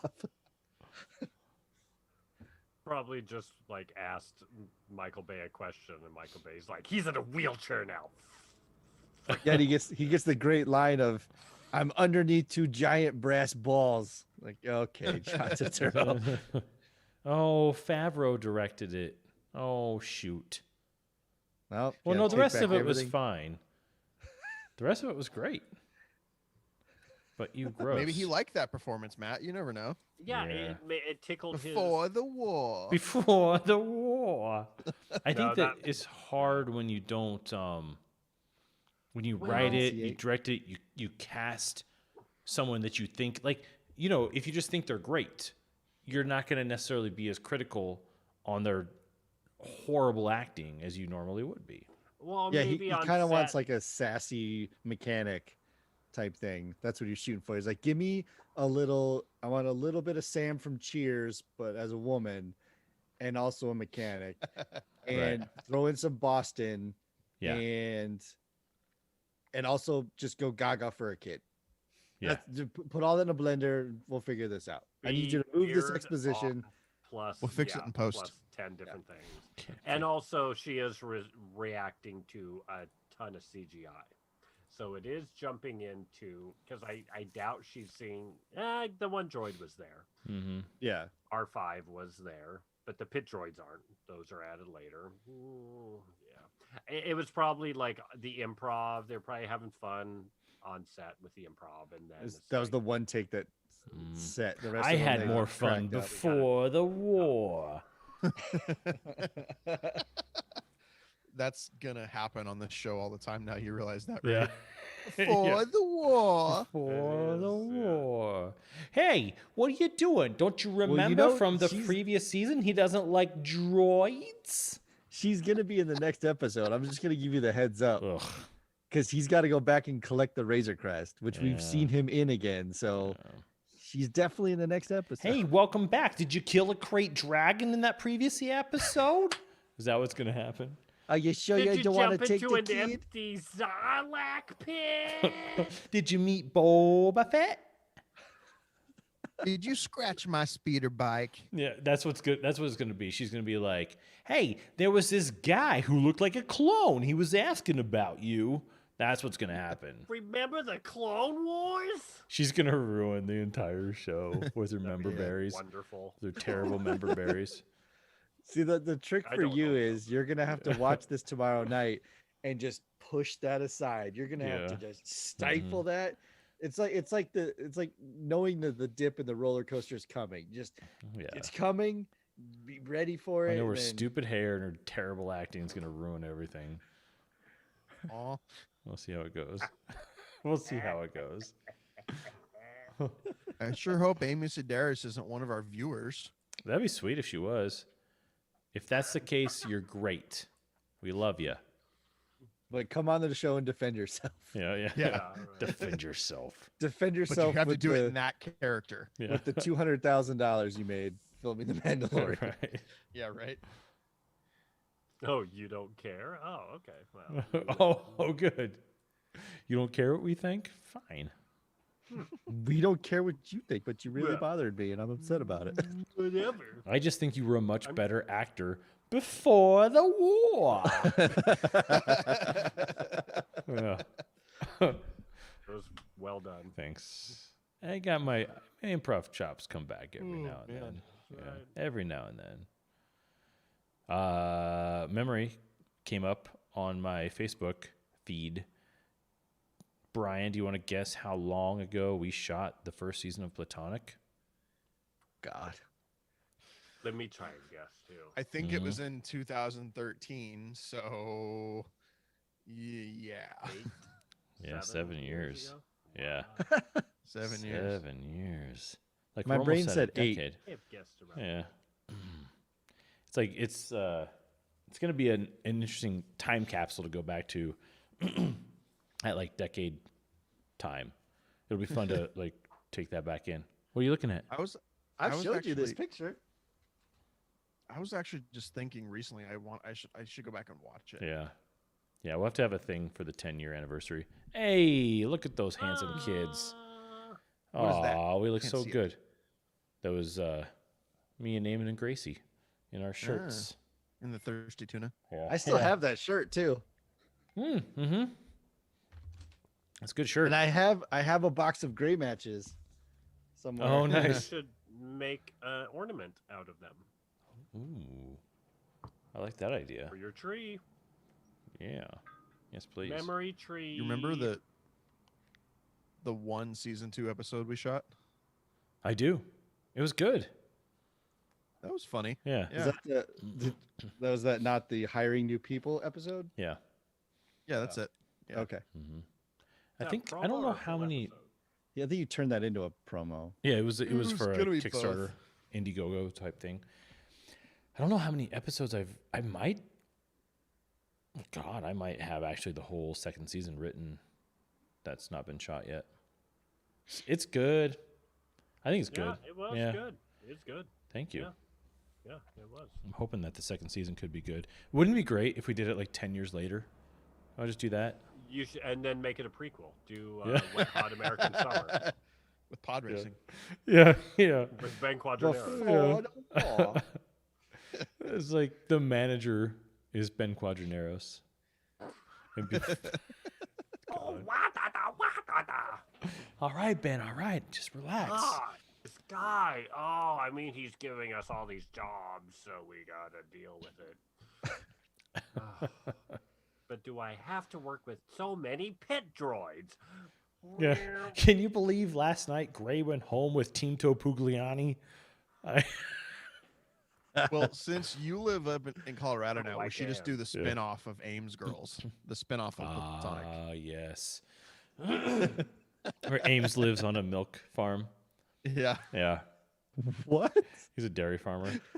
There was Oh an my. episode of, there was a spin-off episode of the Indiegogo promo that we did where Ames' character was on a, like a Nightline type of interview show Okay. about a scandal that the person interviewing him, played by Brian McGrath, thought that he was running a prostitution ring, and because that's how it sounded. But the whole time he was actually running an organic milk farm, but he referred to his cows as his girls. And he was As like, his girl. "Yeah, Girls you are can my just girls." touch their teats whenever, you know. You just got to get that out of there." It was You gotta. amazing. And what You was have to if you milk 'em. if you drank the milk, it would make your balls get bigger or something? Yeah, the calcium's good for your balls. Yeah. They're great wonder in why that that's together a- too. They're funny. They're really, really funny. It's really fucking funny. Yeah, we'll have to put that out there sometime. Some good stuff. I thought we did put it out there. Oh, we did. did. No, Oh, it all congrats. went out. Yeah. Just To again, Amen. again. Yeah, Eamon's engaged. Oh, is this? He and, same he and Michelle. Yeah, yeah, it's the same one. person? Yeah, same girl. Ah, Yeah. They've been dating for a long time. Yeah, a long time. Probably 6-7 years, something like that. Awesome. Yeah, it's for a long time. When we first made Platonic. Sucker. Yeah, yeah. All right. So yeah, it's kind of one of those things where you always kind of like you want them to get engaged, like you want them to get married. You know, it's like it's exciting. So So you could watch the fiery divorce. no, no, because they're Oh, come What are you on, talking about? humans. We have all the faith in marriage. What are you talking about? Yeah. No, how old is he? How old are they? It's different. Like yeah, He's a Eamon's youngin'. 41. Is he really? Yeah, he's a year older Yeah. than me, so he's 42, I guess. I didn't know that. I thought he was a pup, not a young. I mean, just He's a regular like Jackie 4 Robinson. years younger than us. Well Huh? done. 42? Yeah, No. I got you. Yeah. Oh yeah. Oh yeah, you got the number callbacks. That's me, Eric in numbers. Oh, Eric, you're just a regular Team Toto Bugliani. You're just a regular John Turturro. Just a regular. Yeah. Oh boy. Oh man. I'm trying to figure. The two red shirts are like, we're done. Yeah. Get Oh us yeah, you outta guys here. both have red on. I should have worn black tonight. Oh, the Little Goonies. Goonies, and then it Love it. says, Goonies. "Never say die." Nice. Oh. Decibels? What's a decibels? I don't honestly remember what this shirt is because I don't leave the house more than once a week now. I just grab whatever T-shirt is available. just throw Next, that on. yeah, next in line. Are you like is it Ghostbusters 2 where like Bill Murray has to explain to Sigourney Weaver the delicate like piles of clothes? Like no, Yeah. this is dirty, but these are in the middle. This is Yeah. He has like I realize I'm like without even trying to imitate that, I'm like, ooh, that's how I live now. Yeah. That's me. So yeah, I got it. Many subtle Yeah. variations of dirty and clean. Yeah. There's like 3, maybe 4, because there's absolutely dirty. Boom, like wear them, dirty. Gone. I burned through this. Yeah. Yeah, whatever. It and was then hot, I have and like it's good done. Hot and messy. I have like workout like my workout shirts are that they're as soon as I'm Oh, done gotcha. with them, straight to dirty. Like Yeah. that's a sweaty mess, right? But my shorts make it Mm. make it a couple Underwear, of days. outer I'm shorts. running. I'm not lifting weights. I'm not Yeah, sitting yeah, yeah, down. I'm okay. just jogging. Yep. I love how you added not sitting down because that's where my mind went. I see. I know because Yeah. you sit down on the gym equipment and you sweat through it. Yeah, if I was doing that, they'd be gone. But like the running shorts last a couple of days because it's only 3 miles. It's no big deal. But like jeans, Barely poop your pants. jeans will get Only into that like for 3 or months. 4 day rotation type thing too, where it's like you Yeah. put them Oh, yeah, on to go totally. outside, and then you take them off when you get home, and you set them aside Mhm. because they're still good. Right, mean, you gotta be like the second I gotta get them on before I go to work, and then the second I'm done with them. realistically, You're doing 4 hours in the morning. yeah. How often are you it's a week. washing your jeans? Once a week for that crap. But well, it's like I'm doing essentially 2.5 days of work, like Per 2.5 jean? shifts. You're Per washing week. your jeans every 2.5 days? no, you 2.5 got to shifts. build up the pile. Mhm. I Wow. only have one. Yeah, pair of sorry. jeans. I'm part of that own more than one pair of jeans club. Mhm. I usually have two. I swap to different clothing. I start wearing this crap, but in my morning job, Target, I gotta wear jeans. I can't wear fancy slacks and a bolo. Wait, you're not wearing khakis at Target? Nah, I don't have to wear khakis. Really? I thought that was the whole thing, brown and You red. just stock or I wear the red. Yeah. But you can wear jeans. Morning, they don't give a crap. I think they cut loose the. Here's the thing: if you show up and kind of do something, then They're pretty stoked. Yeah. Well, I just think don't they wear dropped the shorts and khakis because play that pocket was pool. like Office Depot. I think. Oh, really? I think Office Depot was the red polo and khakis. I mean, they're still khaki, but at least my store. Other Yeah. stores might enforce it more hardcore. Yeah. We're fine. Love your store. It's a long hair wearing, jean, toting, do what you want, Tarjay. Yeah. Fast love and it. loose. Tarzan. Hair, the Yeah. musical version Yeah. of Tarzan. Yeah, I don't think that. I mean, how often do you wash your jeans, though? Like once a month? Once every Once 2 a week. weeks? Huh? I'm the equivalent of 12 hours working in them. And, Yeah. Oh, because they're and you're that's working still on- yeah. I even if when I was wearing jeans on my full-time job, if I went a week, it was like by the end of the week I was still feeling like I would still only do it. Maybe I would try and do 2 pairs of jeans each week. Oh wow, That's where I was trying to sit. that's solid. Wow, okay. Yeah, Yeah. that's way better Me. than me. I have my life together. Mm-hmm. I guess it depends. I'm wearing got Depends right Depends now. on? yeah. Well, that changes the story. Yeah, Yeah. once every 2 months. Because If you nothing got can get you can't diapers on. The smell doesn't permeate through Depends, Yeah, so it's fine. Yeah, Yeah. you're fine. I just poop right now. Do you have I to just- wear mom jeans to fit them? Pooped right now. Mm. People are always like, "Oh man, Elastic he's in the got the back? best butt. Oh, his butt's so round." It's like, nope, diapers. That's what it is. Yeah. What kind of workout do You you get that do? a lot out Depends. there. Like that's why What's I your don't ass mind doing workout? deadlifts Depends. in my Depends. Yeah, it's fine. Because if you too hard, Mhm. you're ready. Ah, those are some good videos. If you look at like No, people nope, we're not doing deadlifting- it. Nope. Oh, Nope. I'm let's gonna go stop. down I'm this gonna. rabbit I'm gonna hole. veto that Nico has gone conversation down right this now. rabbit hole. yeah.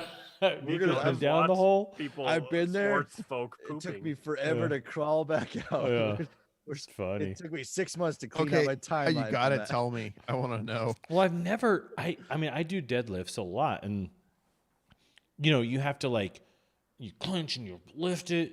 But these guys in these videos, like they trying to lift too much, and they poop when they lift. Like I've never like expelled something out of my butt Or they just, like, unexpectedly. projectile vomit. Yeah, Like it's they never start shaking and then just. it's never just happened before. But What this is amount of weight are they doing? well, I mean, It's we're a talking like decent amount. 400, 500 pounds. Like a lot, but yeah, it's some like there's one where this girl goes down for a deadlift. Or maybe she's gonna do like what do you call the thing where you lift it up and you put it up and then you raise it? Some Clean and cross up jerk. thing, clean and jerk, full yeah. clean and jerk. And she just goes for it, and the poop just shoots right through her leotard onto the floor. Like that's the level of force that she like pushes the poop out. It's amazing. Is this on YouTube? Yeah. Oh yeah, you can find it YouTube, Don't- Yeah. anything really. So Sorry, people. You're gonna mess with your I'm algorithms curious. for a bit. yeah. So Do you think- now it pushes through? It's diarrhea, or is Oh this my like a God. solid that goes so fast? Well, I think it's just so fast. And it's probably it's like that. the T1000 going Yeah. to the jail bars. Exactly. But they're probably I'm sorry, listeners. And were you like Dr. Silverman? You had like we a have thing in your listeners? mouth. You just went. Yeah. Yeah.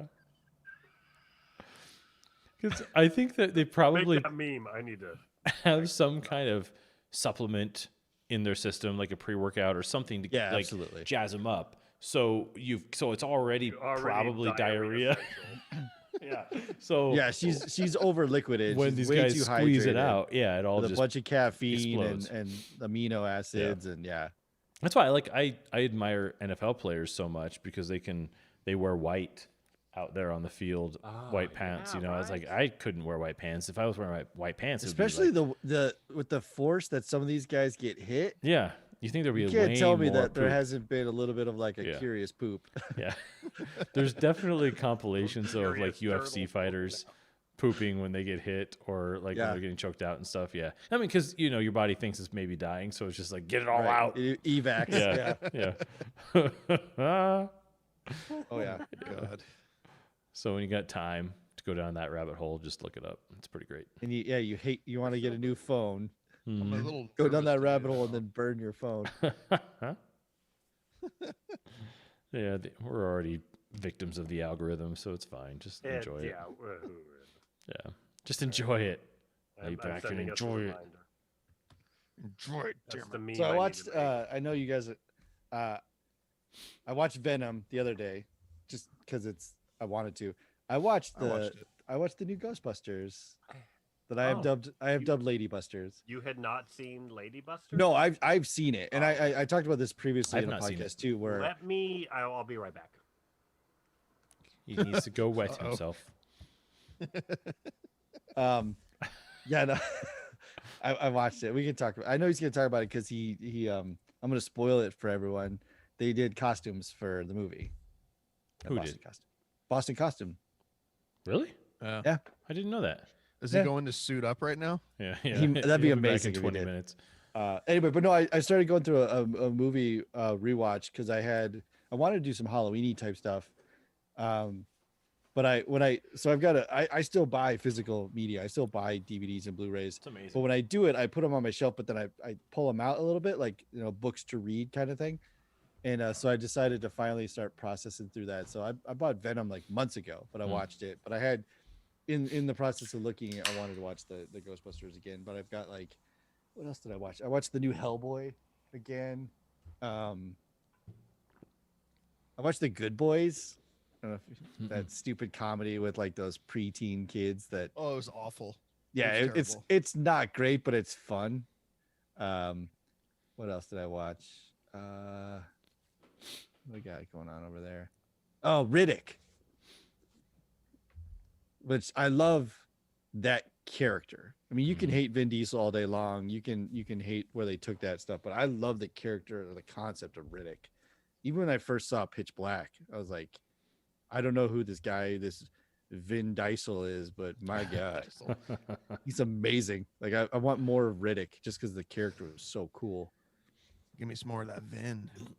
I've never seen that before. Pitch Black. Chronicles of Yeah. Riddick? Mm-mm. Any of the That's Riddick good. stuff? Mm-mm. Pitch Black is Pitch Black falls into the scenario that we talked about where it does not have to take millions of dollars and 100 cast members to make a solid film. Pitch Black has like 8 cast members for the whole thing, maybe. And it's all in like essentially one location with minimal set, all that kind of fun stuff. So like on a budget, they produced a great sci-fi film that it did not break the bank. It has some special effects and stuff like that, but it's like that's admirable in my mind. Is can you take an idea and you don't have to throw $100 million at it to make it work. That's good stuff. It's a good movie. Yeah. Interesting. Have to check it out. What else we got going on? Eric really did go to suit up. Yeah. Probably Gonna show all up. all this poop talk, and he's like, oh, I gotta. it's like the sound of running Evacuate. water. He's like, "Nyeh." But what else? Yeah, and then election stuff. So it's been a week. Yeah. What's funny because back to the election if we can for a second. So I have some coworkers that are newly naturalized American citizens, which is a fascinating lens to watch this process through, because the countries that they came from may not have been democratic in nature. So like our concept of democracy to them is so interesting to, because they Screwed up. well they had to study, right? You have to study the Constitution, all that kind of fun stuff to take the naturalization exam, and et cetera, et cetera. And then to watch, it's almost like it's almost like when you study for something and you work really hard and then you pass the test and then you get into using it in practical, and everyone's like, okay, so take that book and all your education and throw it in the crapper. Right. This is how we do things. Yeah. It's like, wait, what? This is how it works. This is how it really Especially works. this year, you're talking about coworkers that have just become Yes. citizens and Yes, they're just yes. learning things, and then they see the current president saying the things he's saying. I'm Well, so and no, sorry. but we were asking Right. the process too, because we were talking about the electoral college, we were talking about popular vote, we were talking about, and he's like, what's up with Nebraska and Maine? And like, oh, well, they have the ability to split their vote Districts. based on congressional, right? Exactly. And he's like, well, it's like, so let me back that up to government rights versus state rights. Government says you need to do this, and the state says, okay, but I'm going to do a little stricter. Like, it can't be the opposite. Like the state can be stricter than the government, but the government can't be stricter than a state, kind of thing. So it's like, unless it's doobies. unless it's the dubes. Do what you want. So it's fascinating stuff, but like you said, it's a very interesting lens to watch them, to, because they'll ask questions that are well, they're like, so why, if, and they did it, so this is where the precinct question came from. They said, well, I see that there's like 90% of precincts reporting, but why is it still undecided? And it's like, well, because precincts are, think of it like counties in a state. Like one county can have 99% of the population in it. And if that's the 1% of the counties that are the precincts that hasn't reported, that's not 1% of the total vote remaining. So you can't just be like, well, there's only 10% left, we can call it. Like, sure, unless it's Atlanta, Georgia, and you're going to have to take a minute, because it's just the percentage of total precincts, not the percentage of population based per precinct. So it's like trying to walk through that. And they're like, well, how come, Maine took forever? Because it's such a small state. It's like, well, I don't have the answer to that, but Alaska, or like Alaska, right? Where, it's like, but you think about the rural nature of things and how far people have to travel, and the population per square mile. Like there's all this stuff that's in it, there's and only it's so many huskies and exactly the Iditarod's a big deal right Only now. so many Get dog you sleds. places. So yeah, it's just really, really fascinating to what's the best part about it for me, or my favorite part about it, was that it removes the nature of the Donald Trump versus Joe Biden, like the bias of politics, when you're just talking about the system itself. It removes all that nonsense away from it when you're just talking about like the nuts and bolts of how it's supposed to work. And like even when we're talking about because I don't know if Colorado or Mass or California had it, but we had in Nevada, we had 4 candidates on the ballot. Well, we technically had 5. We had the Republican representatives, we had the Democratic representatives, we had the Libertarian Party, we had the Patriot Party, and then we had none of these candidates, which is interesting because if you go look on the Nevada, like the breakdown, there's like 5,000 votes for none of these candidates, which part of me is like, hey, screw you. The other part's like, no, that's you're right. I appreciate the fact that you're like, I agree, none of this horse shit. Yeah, maybe they voted on something else, and the president, they went, no, I think this is right. dumb. And that was the other thing that I was trying to impress on him too, is that it's important to vote. And this is part of that rant I went on a while back too, but it's like the importance of voting is it's not just for the president. Like this year happens to be a presidential election year, but in Nevada, we voted on 60 judges. We voted on every single available judge seat. And that's just the way Nevada does it, is that every 6 years, everyone's up. As opposed to like, spacing them out. It's like every 6 years, whap. You vote. Is it a keep them or not keep them sort of vote? Well, not always. Some that's how it is here. There's a fair amount of people that went uncontested, and then there were a fair amount of seats that there were some seats that there was a listed incumbent, and then somebody trying to take it, and then there were some seats that were abandoned or created because they redistrict. So there were 2 brand new candidate kind of thing. But all that stuff is just, it's so insanely nerdy and fascinating. But again, trying to explain to somebody brand new to it really puts a nice like sanitary lens on walking through that process and explaining like stepping away yourself. Right. Yeah, because again, because the ballot isn't political, or it's not party based. It's a piece of paper with circles on it. You write it down, you call it a day, but it will not change. Process. It is what it is. You fill it out as it's written, and it's like he's like, well, do you have to fill them out? Like, no. Like if you don't know who that person is running for judge, just because they're the only one there, you don't have to fill it out. I mean, that's your right, is to not. You could only vote for the president and walk away. It's like I remember where was I? Was it Nevada or Colorado? I remember I got a ballot once where the president and the vice president were unattached, where there was literally a column for president and a column for vice president, and you could choose a different president and a different vice president. Weird. Yeah, I think it was one of the early ones. It might have been one of the early years I moved to Nevada. I think that I saw it, and it blew my mind because it's like, wait a minute, I could put the Democratic president, like I could reelect Clinton, but not have Al Gore be vice president. Right. Like that sounds like the early years, because it was the runner-up was the vice president. In the early years, there was no running mate. That was a long time ago. Oh yeah, we're like I think the Before we first were all alive. maybe 3 or 4. Right, but we're there. Elections. I mean, we've come that way. Right. That was, and that was the other thing that I was talking to him about too. Is that it's fascinating that 200 something years ago, a bunch of guys sat in the room and said, "All right, so a popular vote thing is just not going to work, because if everybody lives in New York is going to determine the president every year. That's not going to work. You guys want you want to live.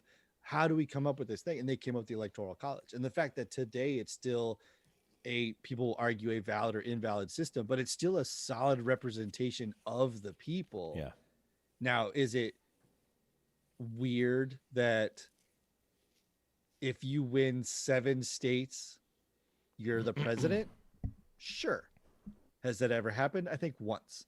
But like, yeah, if California, New York, Pennsylvania, Florida, Texas, Ohio, and Atlanta, I think, if you win those, that's like Georgia. Maybe it's 8, but like literally, if you win less than 10%, or like if you win like 10% of the states, there's enough electoral votes. Yeah, like you can max it out that way. Texas. It's anyway, it's ridiculous, but that's really like 6 of 1. I mean, really, at the end of the day, like now, it would make sense to go popular vote now, because the population is spread out enough at this point in time. But, maybe even 20 years ago, it was still pretty concentrated. Yeah. Because even I think you can make the argument for both sides with the popular vote to say, 100%. hey, if your vote matters, but you live in a state where it doesn't matter, then don't vote. Like if you're a Republican in Massachusetts, you go, well, I'm going to vote, but it doesn't really matter. It's definitely going to go Democrat. And so both sides, it can motivate people. So yeah, and the fact that it's still pretty close. There's massive turnout this year, and it's still within maybe at the most 4 million difference. Yeah. It's fast. It's like I said, the process itself is just fascinating of how from perception, it feels extremely lopsided. But the fact that it's within 1% of each other is mind blowing. It's statistically mind blowing. Like holy crap! Especially when you have, like I said, Kanye West was on the ballot in some places, and there's still the no candidates option, and there's the Libertarian Party, and there's, I think, green rainbow. I feel. Yeah, like there's that's the other thing that's really, really funny too, is that people can get on the ballot for president in only one state. And it's like, I mean, good on you. I just fill in that every year. Just put in Team Topugliani. Yeah. So it was here. The ballot for president is just like it's long. It's all you guys had things. A ton of ballots. We had our ballot measures. Yeah, ballot we had 5. measures, rather. Massachusetts was tiny. It was 2, and one of them that failed, I'm blown away, which I kind of want to talk about quickly, is the ranked choice voting. And I really think that's where the whole country should go to if we want more than two parties. I think that's our way out of two parties if we want to move there. Is ranked choice is you rank everybody. Oh, So that way you can choose your wacky independent, but your second place can be the Democrat or Republican. So that when your wacky guy is or woman, whoever, isn't going to win, then they go, okay, now you will still be counted towards the major person or that person. Interesting. I think that works. I think that works on a state by state basis. I don't think that would work. It's a state. Yeah, that wouldn't work. Some states do it, but and Massachusetts it failed, and I was kind of blown away. I was just like, who would say no to this, really?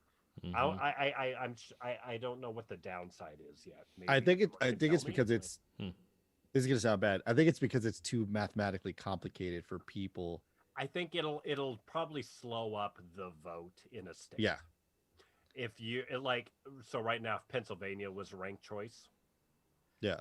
And but again, you have to go into the future. If there's 4 parties or 5 parties, if we're more like England or Canada or something, and it's ranked choice, then it can be a slow count for sure.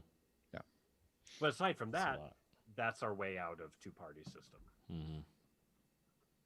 So I don't know. I was blown away we didn't pass it, frankly. Ours, the other one, sorry, real quickly, was so this other measure, question 1, the first commercial I see about it is like, if you vote for question 1, you're letting pedophiles find out where your kids live.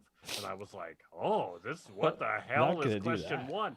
And then the pro question 1 was, hey, do you want small dealerships to know about your car to repair it? I was like, wow, that's a big difference. That's quite the leap there.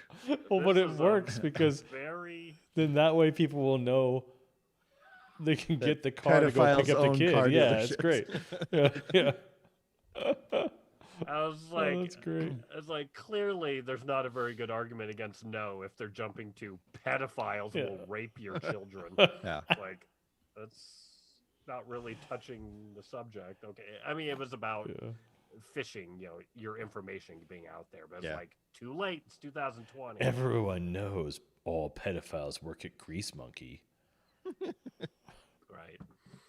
Jiffy Lube. Yeah, we're way past that at this point. Like, just do a slight, not even a deep dive, just a medium dive into Google, into your Google history, and you're just like, this thing tells me everything about ourselves. How many people on Facebook say that they're on vacation so someone can rob them? It's like we're doing it to ourselves. Yeah, it's great. We had 5. So ours was interesting because a lot of them were not misrepresentative, but written in so there are bills and amendments, and there's one more, and the difference is an amendment is a change to the Constitution, and it's really hard to change. A bill is something that is temporary and can be squashed, and then the third one is something that it's like a referendum, maybe it's a good idea if we do this. So we had a mix of that on our ballot, but our first one was changing the way that the colleges the state colleges manage their board of regents. And part of me is like, why is that on? Why am I voting for this? Other than the fact that it's a state college, meaning it gets my tax money. It gets my money and blah, blah, blah. But there was that one. And then there was one about recognizing same-sex marriage. It was like, oh yeah, this is cool. But it was really funny because you're talking about the ads that are on that. One of the lines in this bill specifically stated that party seeking marriage cannot file a claim. It's not a claim, but basically cannot sue the people of a religious institution for not recognizing or performing their marriage. I'm like, I can't believe that has to be stated. I don't want to do your gay marriage. Right. Which to me is that's a no shoes, no service kind of thing. They don't have to perform your marriage. Sorry, I don't. Right. But this law now made it explicitly well, you can't sue them for that. I was like, I can't believe we had to do that. Yeah, don't sue them. Duh. It's not a public service, man. Yeah. It's a church. And then we had a couple other like just boring ones. And then the last one was our energy providers must use 50% renewable resources by 2030, I think. Which is a fun one because it has brought up the debate of, I have solar. Am I considered a provider of a renewable resource? And can that bill mean that they can just be like, oh, thanks for the free energy, but here's a giant power bill on top of it? Because where right now I get a power bill credit, they could be like, oh, that's not a credit anymore. You're feeding into our responsibility to provide 50%. So here's your jacked up thing again. Which is that one, they all passed except for the Board of Regents one. I think it's because everyone's like, yeah, why aren't we using, we've got all this land. Why aren't we using renewable resources out here? Like, it's windy as balls up north. Let's just throw some fans up there, man. Come on. So Eric, Fans up there, bro. I know we're not supposed to ask these questions, but did you vote for or against the pedophiles? Me? Yeah. I voted for them. They're people too. Everyone works. Yeah. I mean, you need Grease Monkey every now and Grease then. Monkey. I'm pro Grease Monkey. Pro Grease Monkey. I love it. It was like, it's so different from pedophiles will murder your children, rape and murder, to, a non-dealership car repair place can know the details about your car. Yeah. Oh, that's great. It was like, wow, that's pretty different. It feels like there's got to be something on that bill that is hidden in there. There's got to be something in there. I mean, granted, I'm sure there's some, someone could go, there's information, but yeah, it's like a Trump lawyer going, no, this is our way into this. Yeah. Pedophilia. You're like, Well, it's like your VIN number is It's always a public good one. record. So if Yeah. somebody really wants to find out where you live, they just get your license plate, track your VIN, go. That's the and- thing. It's just, I mean, don't do that. Anyone Go who's find listening, you. don't do that, but it's not hard. Steal But your yeah, children. I don't know. Watch an episode of any of these procedural shows about crime. Mm-hmm. They'll tell you all this crap. Yeah. And they'll have a hacker going. Numbers. And the camera will spin around them. You know, Mm. It'll make hacking look exciting. It's not. Sometimes I listen to coding music on YouTube while I work, because there's like a bunch of channels on YouTube of like, listen to this while you code, and so it's like very intense, like it's like every song from Tron, and it's supposed to like get you in the zone, and it works really well. Activate some alpha waves or some crap. Yeah, something like that. Well, I've read an article one time where that talked about how 120 beat per minute music has been shown to actually increase your heart rate just by listening to it. And I asked somebody, a health friend, I was like, so let me get this straight. 120 beats per minute raised my heart rate. So could I just listen to that instead of jogging?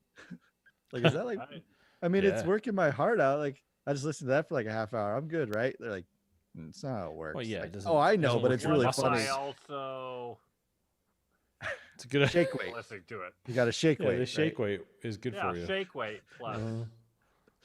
Yeah, the shake weight. Ectoplasm.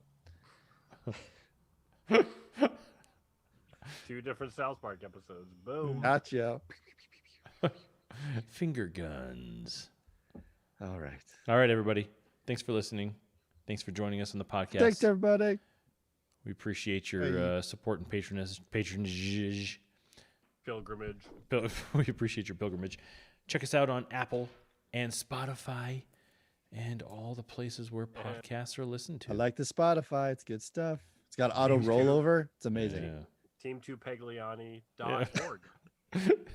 Check us out on benquadraneros.net. Instagram page. Yeah.